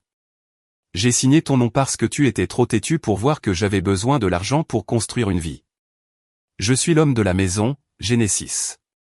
C'était ma décision. Alors, tu admets avoir signé mon nom? Oui. Et je le referai. Maintenant, arrête d'être une gros mot et déverrouille les cartes. J'ai mis fin à l'appel. J'ai enregistré l'enregistrement. J'ai signé ton nom. Je le referai. C'était une confession. Recevable. Clair comme de l'eau de roche. J'ai envoyé le fichier à Victor et à la détective Miller. Victor a répondu avec un seul mot, pris. 2 jours plus tard, le tribunal a accordé une ordonnance de protection d'urgence concernant les dettes. Le juge, voyant la preuve de fraude dans l'enregistrement, a signé une ordonnance stipulant que Genesis Turner n'était pas responsable de toute dette contractée par Caleb Turner ou Madison Cole en attendant l'audience finale. Nous avons parfaitement chronométré les assignations. La date pour que Caleb soit signifié de la poursuite pour fraude et divorce était fixée au lundi suivant, mais la nature a une façon d'accélérer les délais. C'était dimanche soir. J'étais assise sur le sol de mon salon entouré de piles de papier, la chronologie, les relevés bancaires, le test ADN, l'affidavit. Je les organisais dans un classeur final. J'ai regardé l'horloge. Il était 23 heures. Mon téléphone a sonné. C'était un numéro que je ne reconnaissais pas, mais l'indicatif régional était local. Madame Turner, a demandé une voix. Elle semblait urgente. Ceci est l'infirmière d'admission à l'hôpital Mémorial. Nous avons nous avons une patiente sous votre nom, Genesis Turner, qui vient d'être admise en salle de travail et d'accouchement.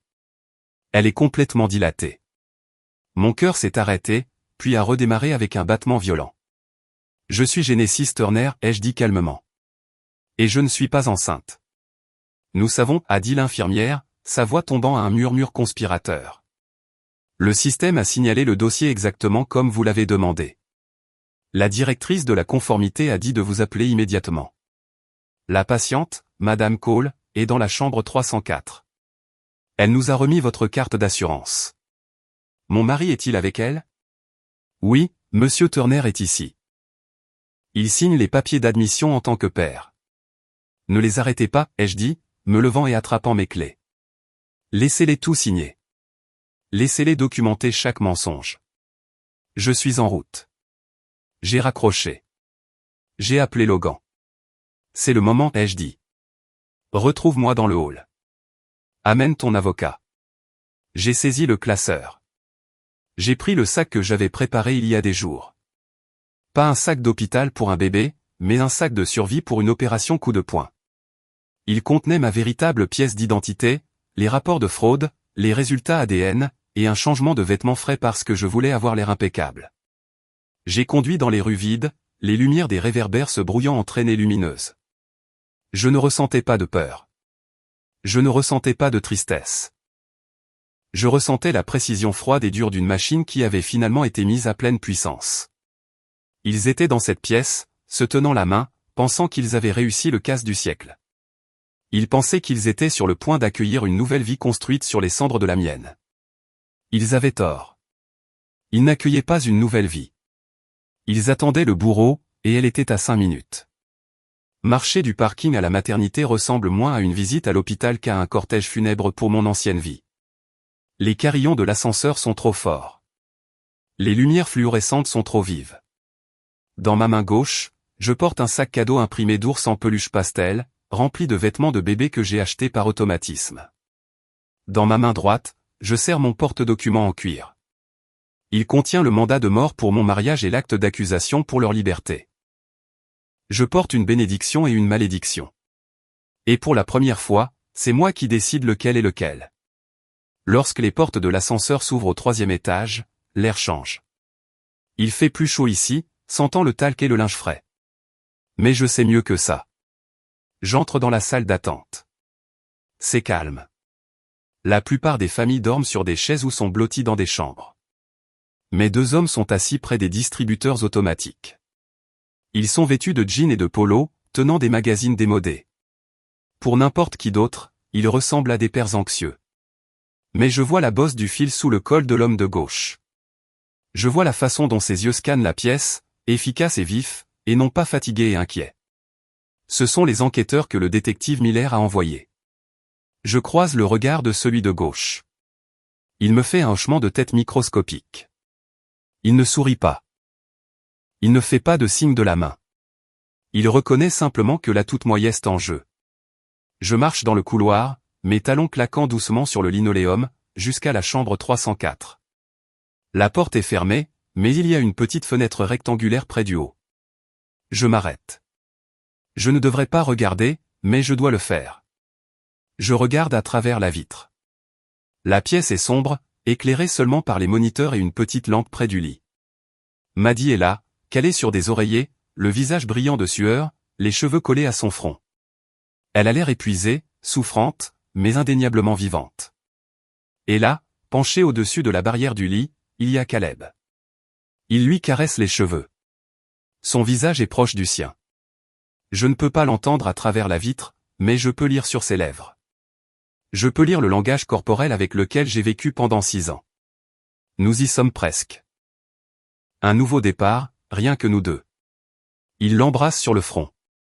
C'est un geste tendre et protecteur, le genre de baiser qu'il me donnait quand j'étais malade. Le genre de baiser qui me faisait me sentir en sécurité. Flashback, Caleb debout dans notre cuisine il y a 3 semaines. J'ai besoin de liberté, Genesis. Je me sens étouffé ici. J'ai besoin de recommencer à zéro quelque part où je ne suis pas juste un chèque de paie pour toi. Maddie gémit, son dos se cambre lorsqu'une contraction la frappe. Elle serre si fort la main de Caleb que ses jointures blanchissent. Flashback, le docteur Evans dans le bureau beige. Les chances sont statistiquement inexistantes. Nombre de spermatozoïdes nuls. Congénital. Caleb lui essuie le visage avec un gant frais. Il a l'air si dévoué. Il a l'air d'un homme sur le point de rencontrer sa descendance. Flashback, la notification bancaire. Prêt à prouver. 50 000 $ la signature qui n'était pas la mienne. Le vol de l'héritage de mes parents pour financer ce moment. Je recule de la fenêtre. Mon souffle embue la vitre. Je sens une vague de nausée, mais je l'étouffe. Je n'ai pas le temps d'être malade. Une infirmière affairée sortant de la chambre d'un accent grave côté manque de me rentrer dedans. Elle s'arrête, ajustant le presse-papier dans sa main. « Oh, vous faites partie de la famille pour la 304 » demande-t-elle, me remarquant en train d'hésiter. « Oui, dis-je. Je suis la cousine. » Elle hoche la tête, l'air pressé. « Génial. En fait, vous pouvez nous aider. Nous avons besoin que le père signe la feuille de travail finale du certificat de naissance et les formulaires de validation d'assurance dès que le bébé est sorti. Il n'arrête pas de me renvoyer. Il dit qu'il le fera plus tard, mais nous en avons besoin pour le système. » Elle me tend un presse-papier. Je regarde le formulaire. Nom du père, Caleb Turner. Titulaire de la police d'assurance, Genesis Turner. Relation avec le titulaire de la police, elle-même. Ils l'ont déjà rempli. Caleb a écrit son nom dans la case du père. Maddie a coché la case prétendant être moi. Je vais m'assurer qu'il le signe, dis-je, ma voix ferme. Je vais m'assurer que tout est exact. Merci, dit-elle, se précipitant. Je me tiens là, tenant la preuve de leur intention. En signant ceci, Caleb revendique légalement la paternité. En signant ceci, Maddie commet une fraude à l'assurance par écrit. Il ne me ment plus seulement à moi. Il ment au gouvernement. Il ment à l'État. Je m'assois sur une des chaises en plastique dur dans le couloir. J'attends. 10 minutes passent, puis 20. Les sons provenant de la chambre s'intensifient. Les gémissements sourds se transforment en cris aigus. Le rythme du moniteur s'accélère. Et puis un dernier cri guttural. Silence. Et puis un son qui me transperce comme un couteau. Un cri mince et tremblant. Le bébé. Mes mains se serrent en poing sur mes genoux. Je ferme les yeux pendant une seconde. Juste une seconde. Je ne suis pas l'enquêtrice. Je suis juste Genesis. Je suis la femme qui a acheté des kits d'ovulation en vrac. Je suis la femme qui a prié un plafond dans l'obscurité. Je suis la femme qui voulait ce son plus que toute autre chose au monde. Mon cœur se brise. Il me fait réellement mal physiquement dans la poitrine. Ce cri aurait dû être le nôtre. Ce moment aurait dû être le mien. Mais il ne l'est pas. Et l'homme qui tient ce bébé à l'intérieur n'est pas le père. La porte s'ouvre légèrement. J'entends la voix de l'infirmière, claire et vive. Il est le père, n'est-ce pas? Et puis je l'entends. L'amorce, la phrase qui a commencé toute cette histoire. Oui, dit Maddy. Elle est essoufflée, haletante, mais sa voix est empreinte d'une joie terrifiante et triomphante. Il est le père de mon bébé. Il est magnifique, dit Caleb. Sa voix est pleine d'émotion. Il me ressemble tellement. J'ouvre les yeux. Il me ressemble tellement. L'illusion est complète. J'entends Maddy rire. C'est un rire faible et fatigué, mais j'en reconnais le ton. C'est le même rire qu'elle a eu quand elle a emprunté mon pull en cachemire préféré et a renversé du vin rouge dessus, puis a affirmé qu'elle ne savait pas comment c'était arrivé. C'est le rire de quelqu'un qui croit qu'elle peut prendre tout ce qu'elle veut et se tirer d'affaire sans conséquence. C'est un rire qui dit « J'ai gagné. Tu as perdu. » Je sors mon téléphone de ma poche. J'ouvre la conversation par SMS avec Logan. Je tape un seul mot, maintenant. J'appuie sur envoyer. Je me lève. Je lisse le devant de ma jupe. Je prends le sac cadeau et le porte-document. Je me dirige vers la porte. Je ne frappe pas. L'infirmière est juste en train de sortir. En tirant le rideau d'intimité, elle me voit. Elle voit l'étiquette de nom sur mon chemisier, puis le nom sur le dossier dans sa main. Ses yeux s'écarquillent de confusion. « Excusez-moi, dis-je. » Et cette fois, je n'utilise pas ma voix de service client. J'utilise ma voix de salle d'audience. Je crois qu'il y a une confusion avec les informations d'assurance de la patiente dans cette chambre. Je suis Genesis Turner, et je pense qu'il est temps de mettre les choses au clair. Elle s'écarte, trop stupéfaite pour m'arrêter. J'entre dans la chambre. L'air est chaud et sent le fer et la vie. Maddy tient une petite couverture enveloppée dans une couverture d'hôpital. Caleb est penché sur elle, rayonnant. Il ressemble à un portrait de famille heureuse. Il lève les yeux. Le sourire de Caleb se fige. Il ne s'estompe pas, il se solidifie simplement en un masque de choc. Les yeux de Maddy s'écarquillent. Elle serre le bébé plus fort. « Genesis » murmure-t-elle. « Salut » dis-je. Je pose le sac cadeau sur la table roulante au pied du lit. Je vous ai apporté quelque chose, et j'ai apporté des documents. Je regarde le lecteur maintenant. J'ai besoin que vous compreniez ceci. Vous pourriez penser que c'est le moment où je crie. Vous pourriez penser que c'est le moment où je lance des objets, mais ça, c'est de l'amateurisme. C'est ce que font les victimes. Je ne suis pas une victime. Ce n'est pas le moment où ils perdent tout. Ils ont tout perdu il y a des semaines, ils ne le savaient juste pas. C'est le moment où ils réalisent que la vie qu'ils pensaient voler ne leur a jamais appartenu en premier lieu. Je fais un pas en avant. « Beau bébé » dis-je, en regardant le petit paquet. « A-t-il déjà un nom ?»« Sors » dit Caleb. Sa voix est basse, menaçante. « Sors d'ici, Genesis. C'est fini.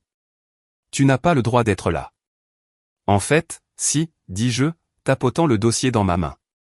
Puisque vous payez pour cet accouchement avec mon assurance et que vous séjournez dans une chambre réservée sous mon nom, j'ai techniquement plus le droit d'être ici que vous deux. » Je souris, et pour la première fois depuis des mois, c'est un sourire qui atteint mes yeux parce que je sais ce qui passe par la porte derrière moi dans 3, 2, 1.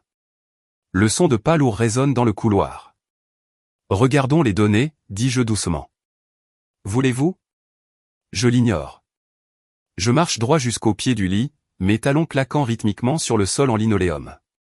Je m'arrête et regarde Maddy. « Félicitations » dis-je. Ma voix était douce, dépourvue de toute colère. C'était la voix que j'utilisais pour présenter un cas de fraude au conseil d'administration. Il est magnifique. Maddy cligna des yeux, déstabilisée par mon calme. Elle serra le drap plus fort. « Genesis, s'il te plaît, ne fais pas de scène. Laisse-nous juste avoir ce moment. »« Oh, je veux que vous ayez ce moment, » répondis-je. Je sortis mon téléphone de ma poche. En fait, nous devrions le documenter. Caleb, tiens-le un peu plus haut. Prenons une photo du fier père tenant son fils. C'est un jour dont nous voudrons tous nous souvenir. Caleb hésita, la confusion luttant contre son ego. Il déplaça légèrement le bébé, gonflant instinctivement la poitrine. Je pris une photo. Flash allumé. La lumière crue illumina la sueur sur son front et la peur derrière les yeux de Maddy. J'abaissai le téléphone et regardai l'écran. « Parfait » murmurai-je. « Preuve. » Je remis le téléphone dans ma poche et me tournai brusquement vers l'infirmière, qui vérifiait la perfusion dans le coin. Elle avait l'air mal à l'aise, sentant la tension qui irradiait de nous comme des vagues de chaleur. « Excusez-moi, infirmière, dis-je, mon ton passant d'agréable à clinique. Pourriez-vous me rendre un service ? Pourriez-vous lire à voix haute le nom sur le bracelet de la patiente pour le dossier ?» L'infirmière marqua une pause. Elle me regarda, puis regarda Maddy. « Madame, je ne pense vraiment pas, lisez-le simplement, s'il vous plaît, insistai-je. C'est une question simple. » L'infirmière soupira et regarda le bracelet en plastique autour du poignet de Maddy. Il est écrit Genesis Turner et la date de naissance, 12 mars 1989. Et le numéro de sécurité sociale se terminant par 4429. J'acquiesçai lentement. Merci. Maintenant, regardez la femme dans le lit. Je pointai un doigt manucuré vers Maddy. Est-ce qu'elle ressemble à une Genesis Turner pour vous? Parce que je suis Genesis Turner. C'est ma date de naissance. C'est mon numéro de sécurité sociale, et c'est ma police d'assurance qui paie pour cette chambre. L'infirmière se figea. Elle regarda le bracelet, puis Maddy, puis moi. Son masque professionnel s'effondra en une véritable alarme. Je dois appeler ma superviseure, bégaya-t-elle, reculant vers la porte. Faites cela, dis-je. Dites-leur que nous avons un code rouge sur la vérification d'identité. Maddy laissa échapper un sanglot. C'était un son théâtral et aigu. Elle est en train de tout gâcher. Caleb, fais-la arrêter. Elle essaie de ruiner le jour le plus heureux de ma vie parce qu'elle est jalouse et stérile. Caleb fit un pas vers moi, déplaçant le bébé sur un bras pour pouvoir pointer un doigt vers mon visage. Tu es malade, Genesis. Ce ne sont que des papiers. Nous avons utilisé ton assurance parce que nous sommes de la famille. Nous allions te rembourser. Tu montes tout ça en épingle parce que tu ne supportes pas de me voir heureux avec quelqu'un qui peut réellement me donner un enfant. Te donner un enfant, répétai-je. Je laissai les mots planer dans l'air. Je me dirigeai vers la table à roulettes en métal au pied du lit. Elle était couverte d'emballages de gaz et d'instruments médicaux. Je pris dans mon porte-documents en cuir une seule épaisse enveloppe blanche. Elle portait le logo de la clinique de fertilité Westbridge. Je la posai sur le plateau en métal. Clac. Le bruit du papier lourd frappant l'acier fut plus fort qu'un coup de feu dans la petite pièce. « Qu'est-ce que c'est » demanda Caleb. Il s'arrêta de bouger. « Ouvre-la, dis-je. Je ne joue pas à tes jeux. Ouvre-la, Caleb. À moins que tu n'aies peur de ce que le docteur Evans a trouvé lorsqu'il a effectué l'analyse de tes échantillons la semaine dernière. Les échantillons que tu as refusé de donner, mais que la clinique avait déjà dans ses dossiers de tes visites précédentes. » Caleb devint pâle. « Tu n'en avais pas le droit. » « J'avais tous les droits. Je suis ta femme. Je suis le titulaire principal du compte sur le dossier médical, et j'avais besoin de savoir pourquoi, après 3 ans, nous n'avions pas conçu. » Il ne bougea pas. Il fixa l'enveloppe comme si elle était radioactive. « Très bien, dis-je. Je vais te la résumer. » Je fis un pas de plus, envahissant son espace personnel.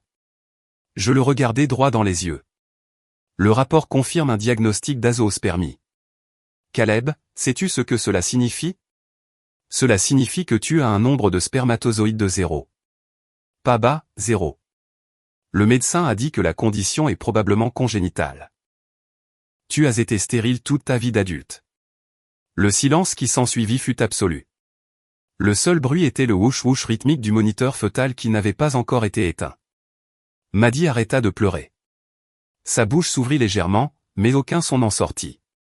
Caleb secoua la tête, un mouvement saccadé et mécanique. Non, c'est un mensonge. C'est un mensonge que tu as inventé pour me faire du mal. C'est un fait médical, dis-je, ma voix froide et dure comme un diamant.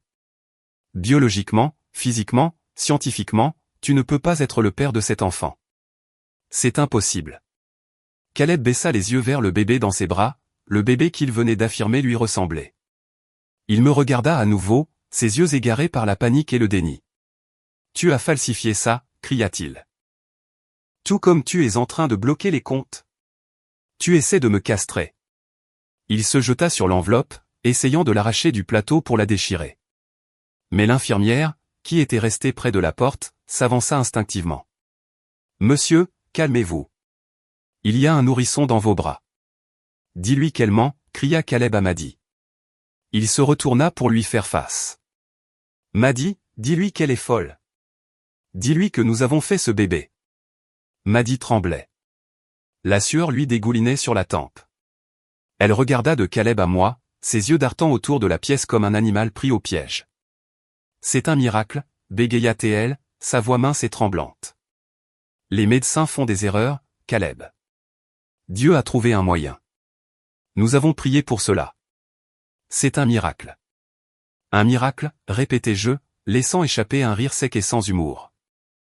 Est-ce ainsi que nous appelons cela? Oui, cria Maddy, serrant sa poitrine. C'est la volonté de Dieu. Amusant, dis-je. Je ne savais pas que Dieu utilisait Venmo. Je me tournai vers la porte. Tu peux entrer maintenant. La porte s'ouvrit. Logan Pierce entra dans la pièce. Il portait un costume gris anthracite, impeccable et élégant. À côté de lui se tenait une femme en blazer noir sévère, la représentante légale de l'hôpital, mais personne ne la regarda. Tout le monde regardait Logan. La mâchoire de Caleb tomba. Il avait l'air d'avoir reçu un coup de poing dans l'estomac. Logan, patron, qu'est-ce que tu fais ici? Logan ne regarda pas Caleb. Il ne me regarda pas. Ses yeux étaient fixés sur Maddy. Bonjour, Madison, dit Logan. Sa voix n'était pas en colère, elle était déçue. C'était la voix d'un homme qui avait acheté une voiture de luxe, seulement pour découvrir qu'il manquait le moteur. Maddy se recroquevilla contre les oreillers, tirant le drap jusqu'à son menton comme si elle pouvait se cacher. Logan, Gégé ne pensait pas que tu viendrais. Je parie que non, dit Logan. Il marcha plus loin dans la pièce, se tenant à côté de moi. Nous formions un mur de vérité au pied du lit. Caleb regarda entre eux, sa tête fouettant d'avant en arrière. Attendez, qu'est-ce qui se passe? Pourquoi est-il ici, Maddy? Pourquoi mon patron est-il ici? Il n'est pas seulement ton patron, Caleb, dis-je doucement. Logan prit dans la poche de son costume. Il ne sortit pas une enveloppe, il sortit une seule feuille de papier, pliée en 3. Il la déplia avec une précision délibérée. Madame Turner est venue me voir il y a quelques semaines, dit Logan, s'adressant à Caleb, mais gardant ses yeux sur Maddy. Elle m'a montré des dossiers financiers très intéressants. Des paiements que j'ai faits à Madison. Des paiements pour des vitamines prénatales. Des paiements pour le loyer. Des paiements pour le bébé. Le visage de Caleb prit une couleur que je n'avais jamais vue auparavant, un mélange de violet et de gris. Tu l'as payé? Je l'ai fait, dit Logan, parce qu'elle m'a dit que le bébé était le mien. Elle m'a dit qu'elle était seule. Elle m'a dit qu'elle avait besoin d'aide. Elle t'a dit qu'il était le tien. La voix de Caleb se brisa. Il avait l'air d'un enfant. Mais elle m'a dit, elle a dit à tout le monde ce qu'ils avaient besoin d'entendre pour ouvrir leur portefeuille, dit Logan. Mais contrairement à toi, Caleb, j'ai décidé de vérifier l'investissement. Logan brandit le papier. Ceci est une analyse ADN effectuée sur un échantillon prénatal que Madison a donné lors de son premier dépistage du trimestre, celui qu'elle a facturé à l'assurance de ta femme. Nous l'avons comparé à mon échantillon la semaine dernière. Il marqua une pause, laissant le poids du moment écraser l'air de la pièce. 99,9% de probabilité, lut Logan. Je suis le père. Caleb, pas toi. La pièce tomba dans un silence si lourd qu'on aurait dit que le plafond s'effondrait. Caleb se tenait figé. Le bébé dans ses bras ressembla soudain à un objet étranger, une bombe à retardement qu'il ne savait pas comment déposer. Il regarda le nourrisson. Puis il regarda Logan. La ressemblance qu'il avait prétendu voir il y a quelques instants s'évanouit, remplacée par la dure réalité de la biologie. Il se tourna lentement pour faire face à Maddy. Maddy sanglotait ouvertement maintenant, des sanglots laids et haletants. Elle ne le nia pas. Elle ne pouvait pas. La preuve se tenait dans la pièce dans un costume à $3000. Tu m'as menti, murmura Caleb. La trahison dans sa voix était brute, déchiquetée. Tu m'as fait voler ma femme. Tu m'as fait quitter ma maison. Tu m'as laissé croire que j'étais enfin un père. Je l'ai fait pour nous, gémit Maddy, tendant une main vers lui. Caleb, s'il te plaît. Est-ce que ça compte? Nous nous aimons. Il peut toujours être notre bébé. Nous pouvons toujours aller à Phoenix. Pour nous, cria Caleb, sa voix se cassant. Tu couchais avec mon patron. C'était avant. Ça s'est arrêté. Tu as pris son argent. Nous avions besoin de l'argent. Je ne suis pas un père, dit Caleb. La réalisation le frappa comme un coup physique. Il trébucha en arrière, ses jambes frappant la chaise derrière lui. Il me regarda. Genesis, ne le fais pas, dis-je. Je levai une main. Ne me parle pas. Tu n'es pas la victime ici, Caleb. Tu n'es que le complice qui s'est fait berner. Je regardai l'infirmière, qui fixait la scène avec des yeux écarquillés et horrifiés. Je pense, dis-je, que vous feriez mieux d'appeler la sécurité et peut-être la police, car je crois que nous en avons terminé avec la partie médicale de cette soirée. Je regardai Maddie, recroquevillée dans une boule de misère, et Caleb, tenant l'enfant d'un autre homme dans une pièce payée par la femme qui l'avait trahi. Est-il le père, demandai-je, répondant à la question qui avait tout déclenché. Non, il n'est que l'idiot. La représentante de l'administration de l'hôpital s'avança. C'était une femme dans la cinquantaine avec des cheveux gris acier et une voix qui n'admettait aucune discussion. Elle ne cria pas, elle n'en avait pas besoin. Son calme était bien plus terrifiant que n'importe quel cri. Monsieur Turner, mademoiselle Cole, commença-t-elle, les mains jointes devant elle. Compte tenu des preuves substantielles de fraude à l'assurance qui nous ont été présentées, y compris la falsification de l'identité du patient et l'utilisation non autorisée des prestations de la police, nous avons été contraints de contacter notre service de sécurité et les autorités locales. Nous n'allons pas vous menotter devant un nouveau-né.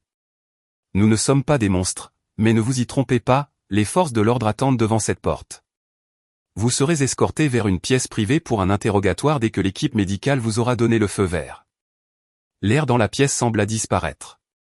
Maddie laissa échapper un petit son étranglé. Caleb avait l'air d'essayer de résoudre une équation de physique dans une langue qu'il ne parlait pas. Avant qu'il ne puisse répondre, la porte s'ouvrit à nouveau. Une femme dans un blazer bleu marine élégant entra. Elle portait un signe à sa ceinture. Je la reconnus immédiatement. C'était Rosa Martinez, l'enquêtrice principale de la division des crimes financiers de l'État. J'avais passé des heures au téléphone avec elle, la guidant à travers la piste de documents. Elle ne regarda pas le bébé. Elle regarda Caleb droit dans les yeux. Caleb Turner, dit-elle, sa voix plate et professionnelle. Je suis l'enquêtrice Martinez. Nous ouvrons actuellement une enquête sur des allégations de vol d'identité, de fraude au crédit et de grands larcins concernant la ligne de crédit hypothécaire non autorisée contractée au nom de Genesis Turner. Nous examinons également des preuves de fraude télégraphique concernant le transfert de fonds à travers les frontières de l'État. Elle brandit un petit enregistreur noir. Nous avons les fichiers audio fournis par votre épouse dans lesquels vous admettez avoir signé son nom sans son consentement. Nous avons les journaux IP. Nous avons les relevés bancaires. Le visage de Caleb se tordit. Il ne regarda pas l'enquêtrice. Il se jeta vers moi. « Tu m'as piégé !» cria-t-il, luttant contre la laisse invisible de la situation.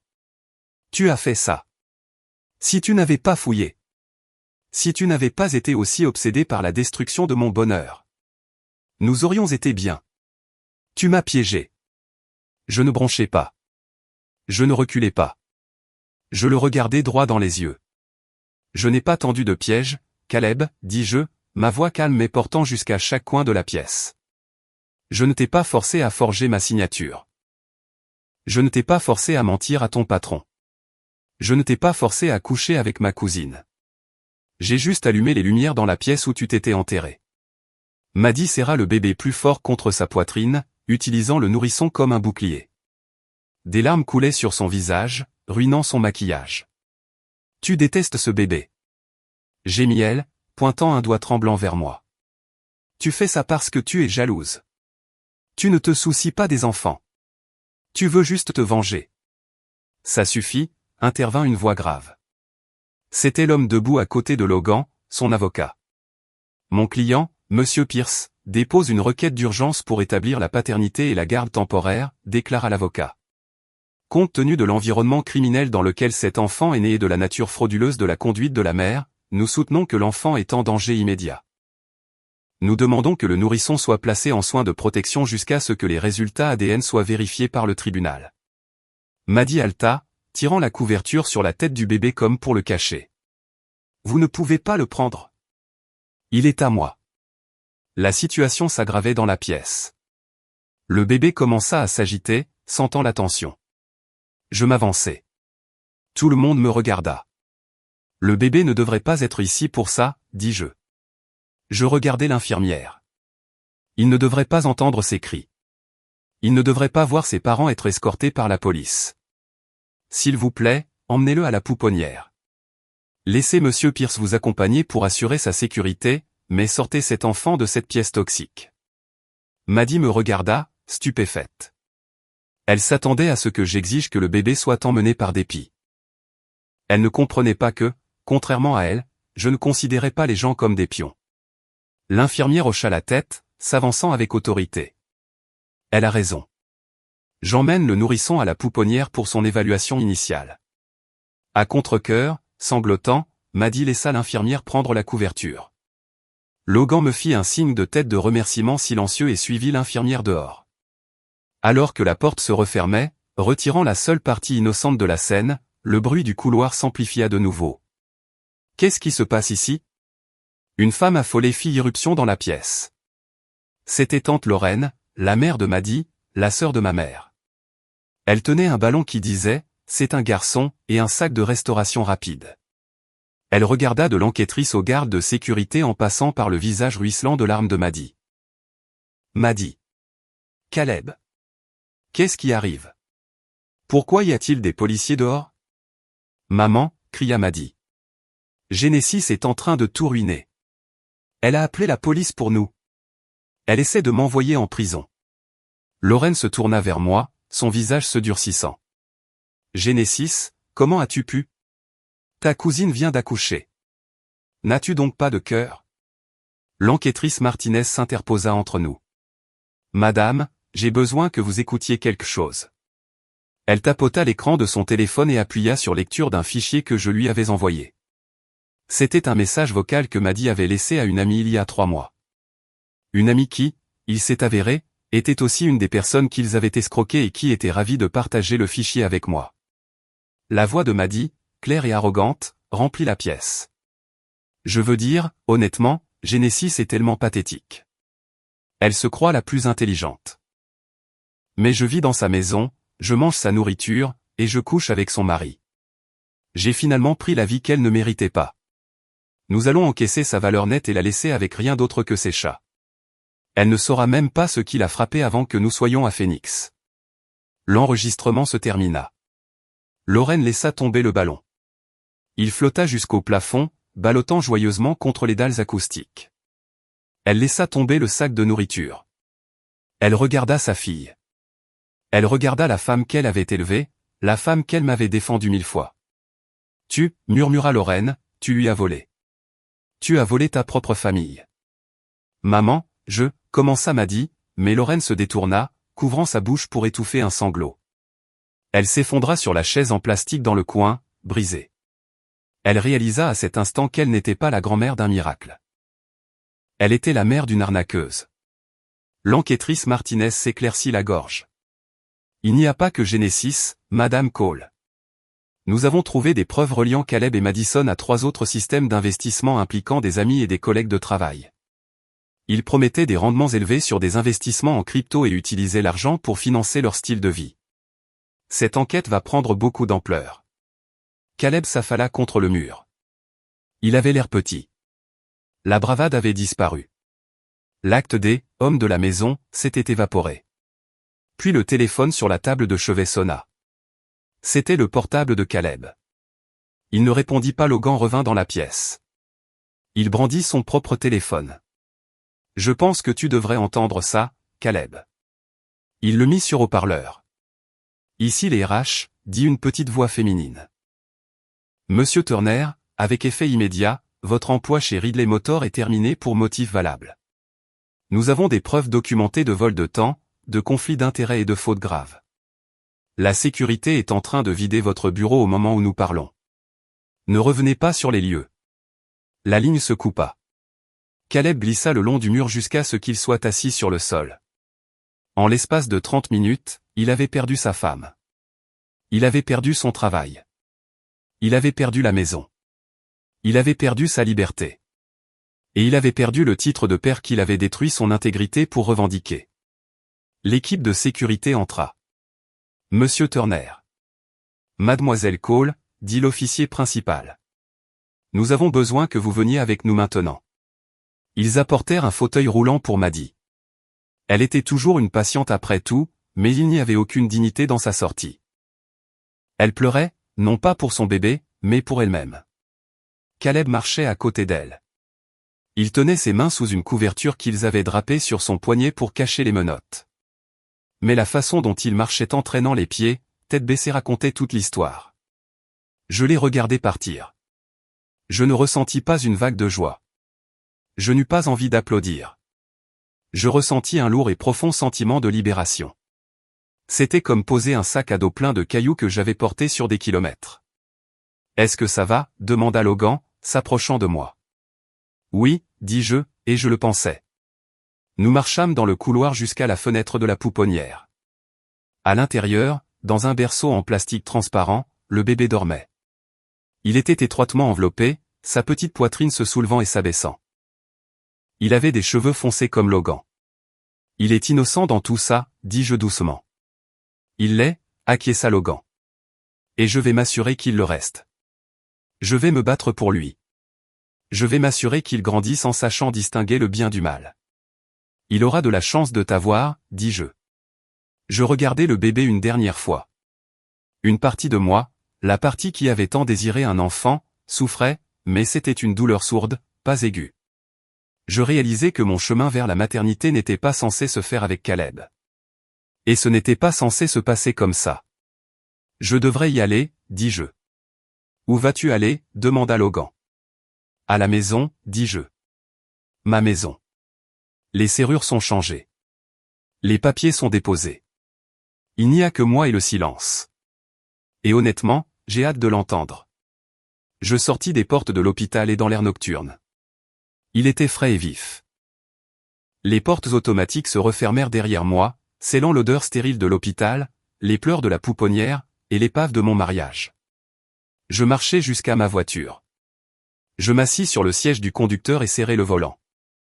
Je ne pouvais pas remonter le temps. Je ne pouvais pas récupérer les années que j'avais gaspillées avec un homme qui ne m'aimait pas ou la confiance que j'avais accordée à une cousine qui m'avait trahi. Je ne pouvais pas annuler le diagnostic d'infertilité. Mais en démarrant le moteur, je regardais la route qui s'étendait devant moi. Elle était sombre, mais les phares coupaient un chemin clair et lumineux à travers les ombres. À partir de cet instant, personne n'utiliserait mon nom sans ma permission. Personne ne dépenserait mon argent sans ma connaissance. Et personne n'écrirait plus jamais l'histoire de ma vie pour moi. Je mis la voiture en marche avant. Je m'engageai sur l'autoroute, et pour la première fois depuis très longtemps, je conduisais vers une destination de mon propre choix. Merci beaucoup d'avoir écouté mon histoire. J'aimerais savoir d'où vous vous connectez. Alors, s'il vous plaît, laissez un commentaire ci-dessous et partagez vos réflexions sur la façon dont j'ai géré les choses.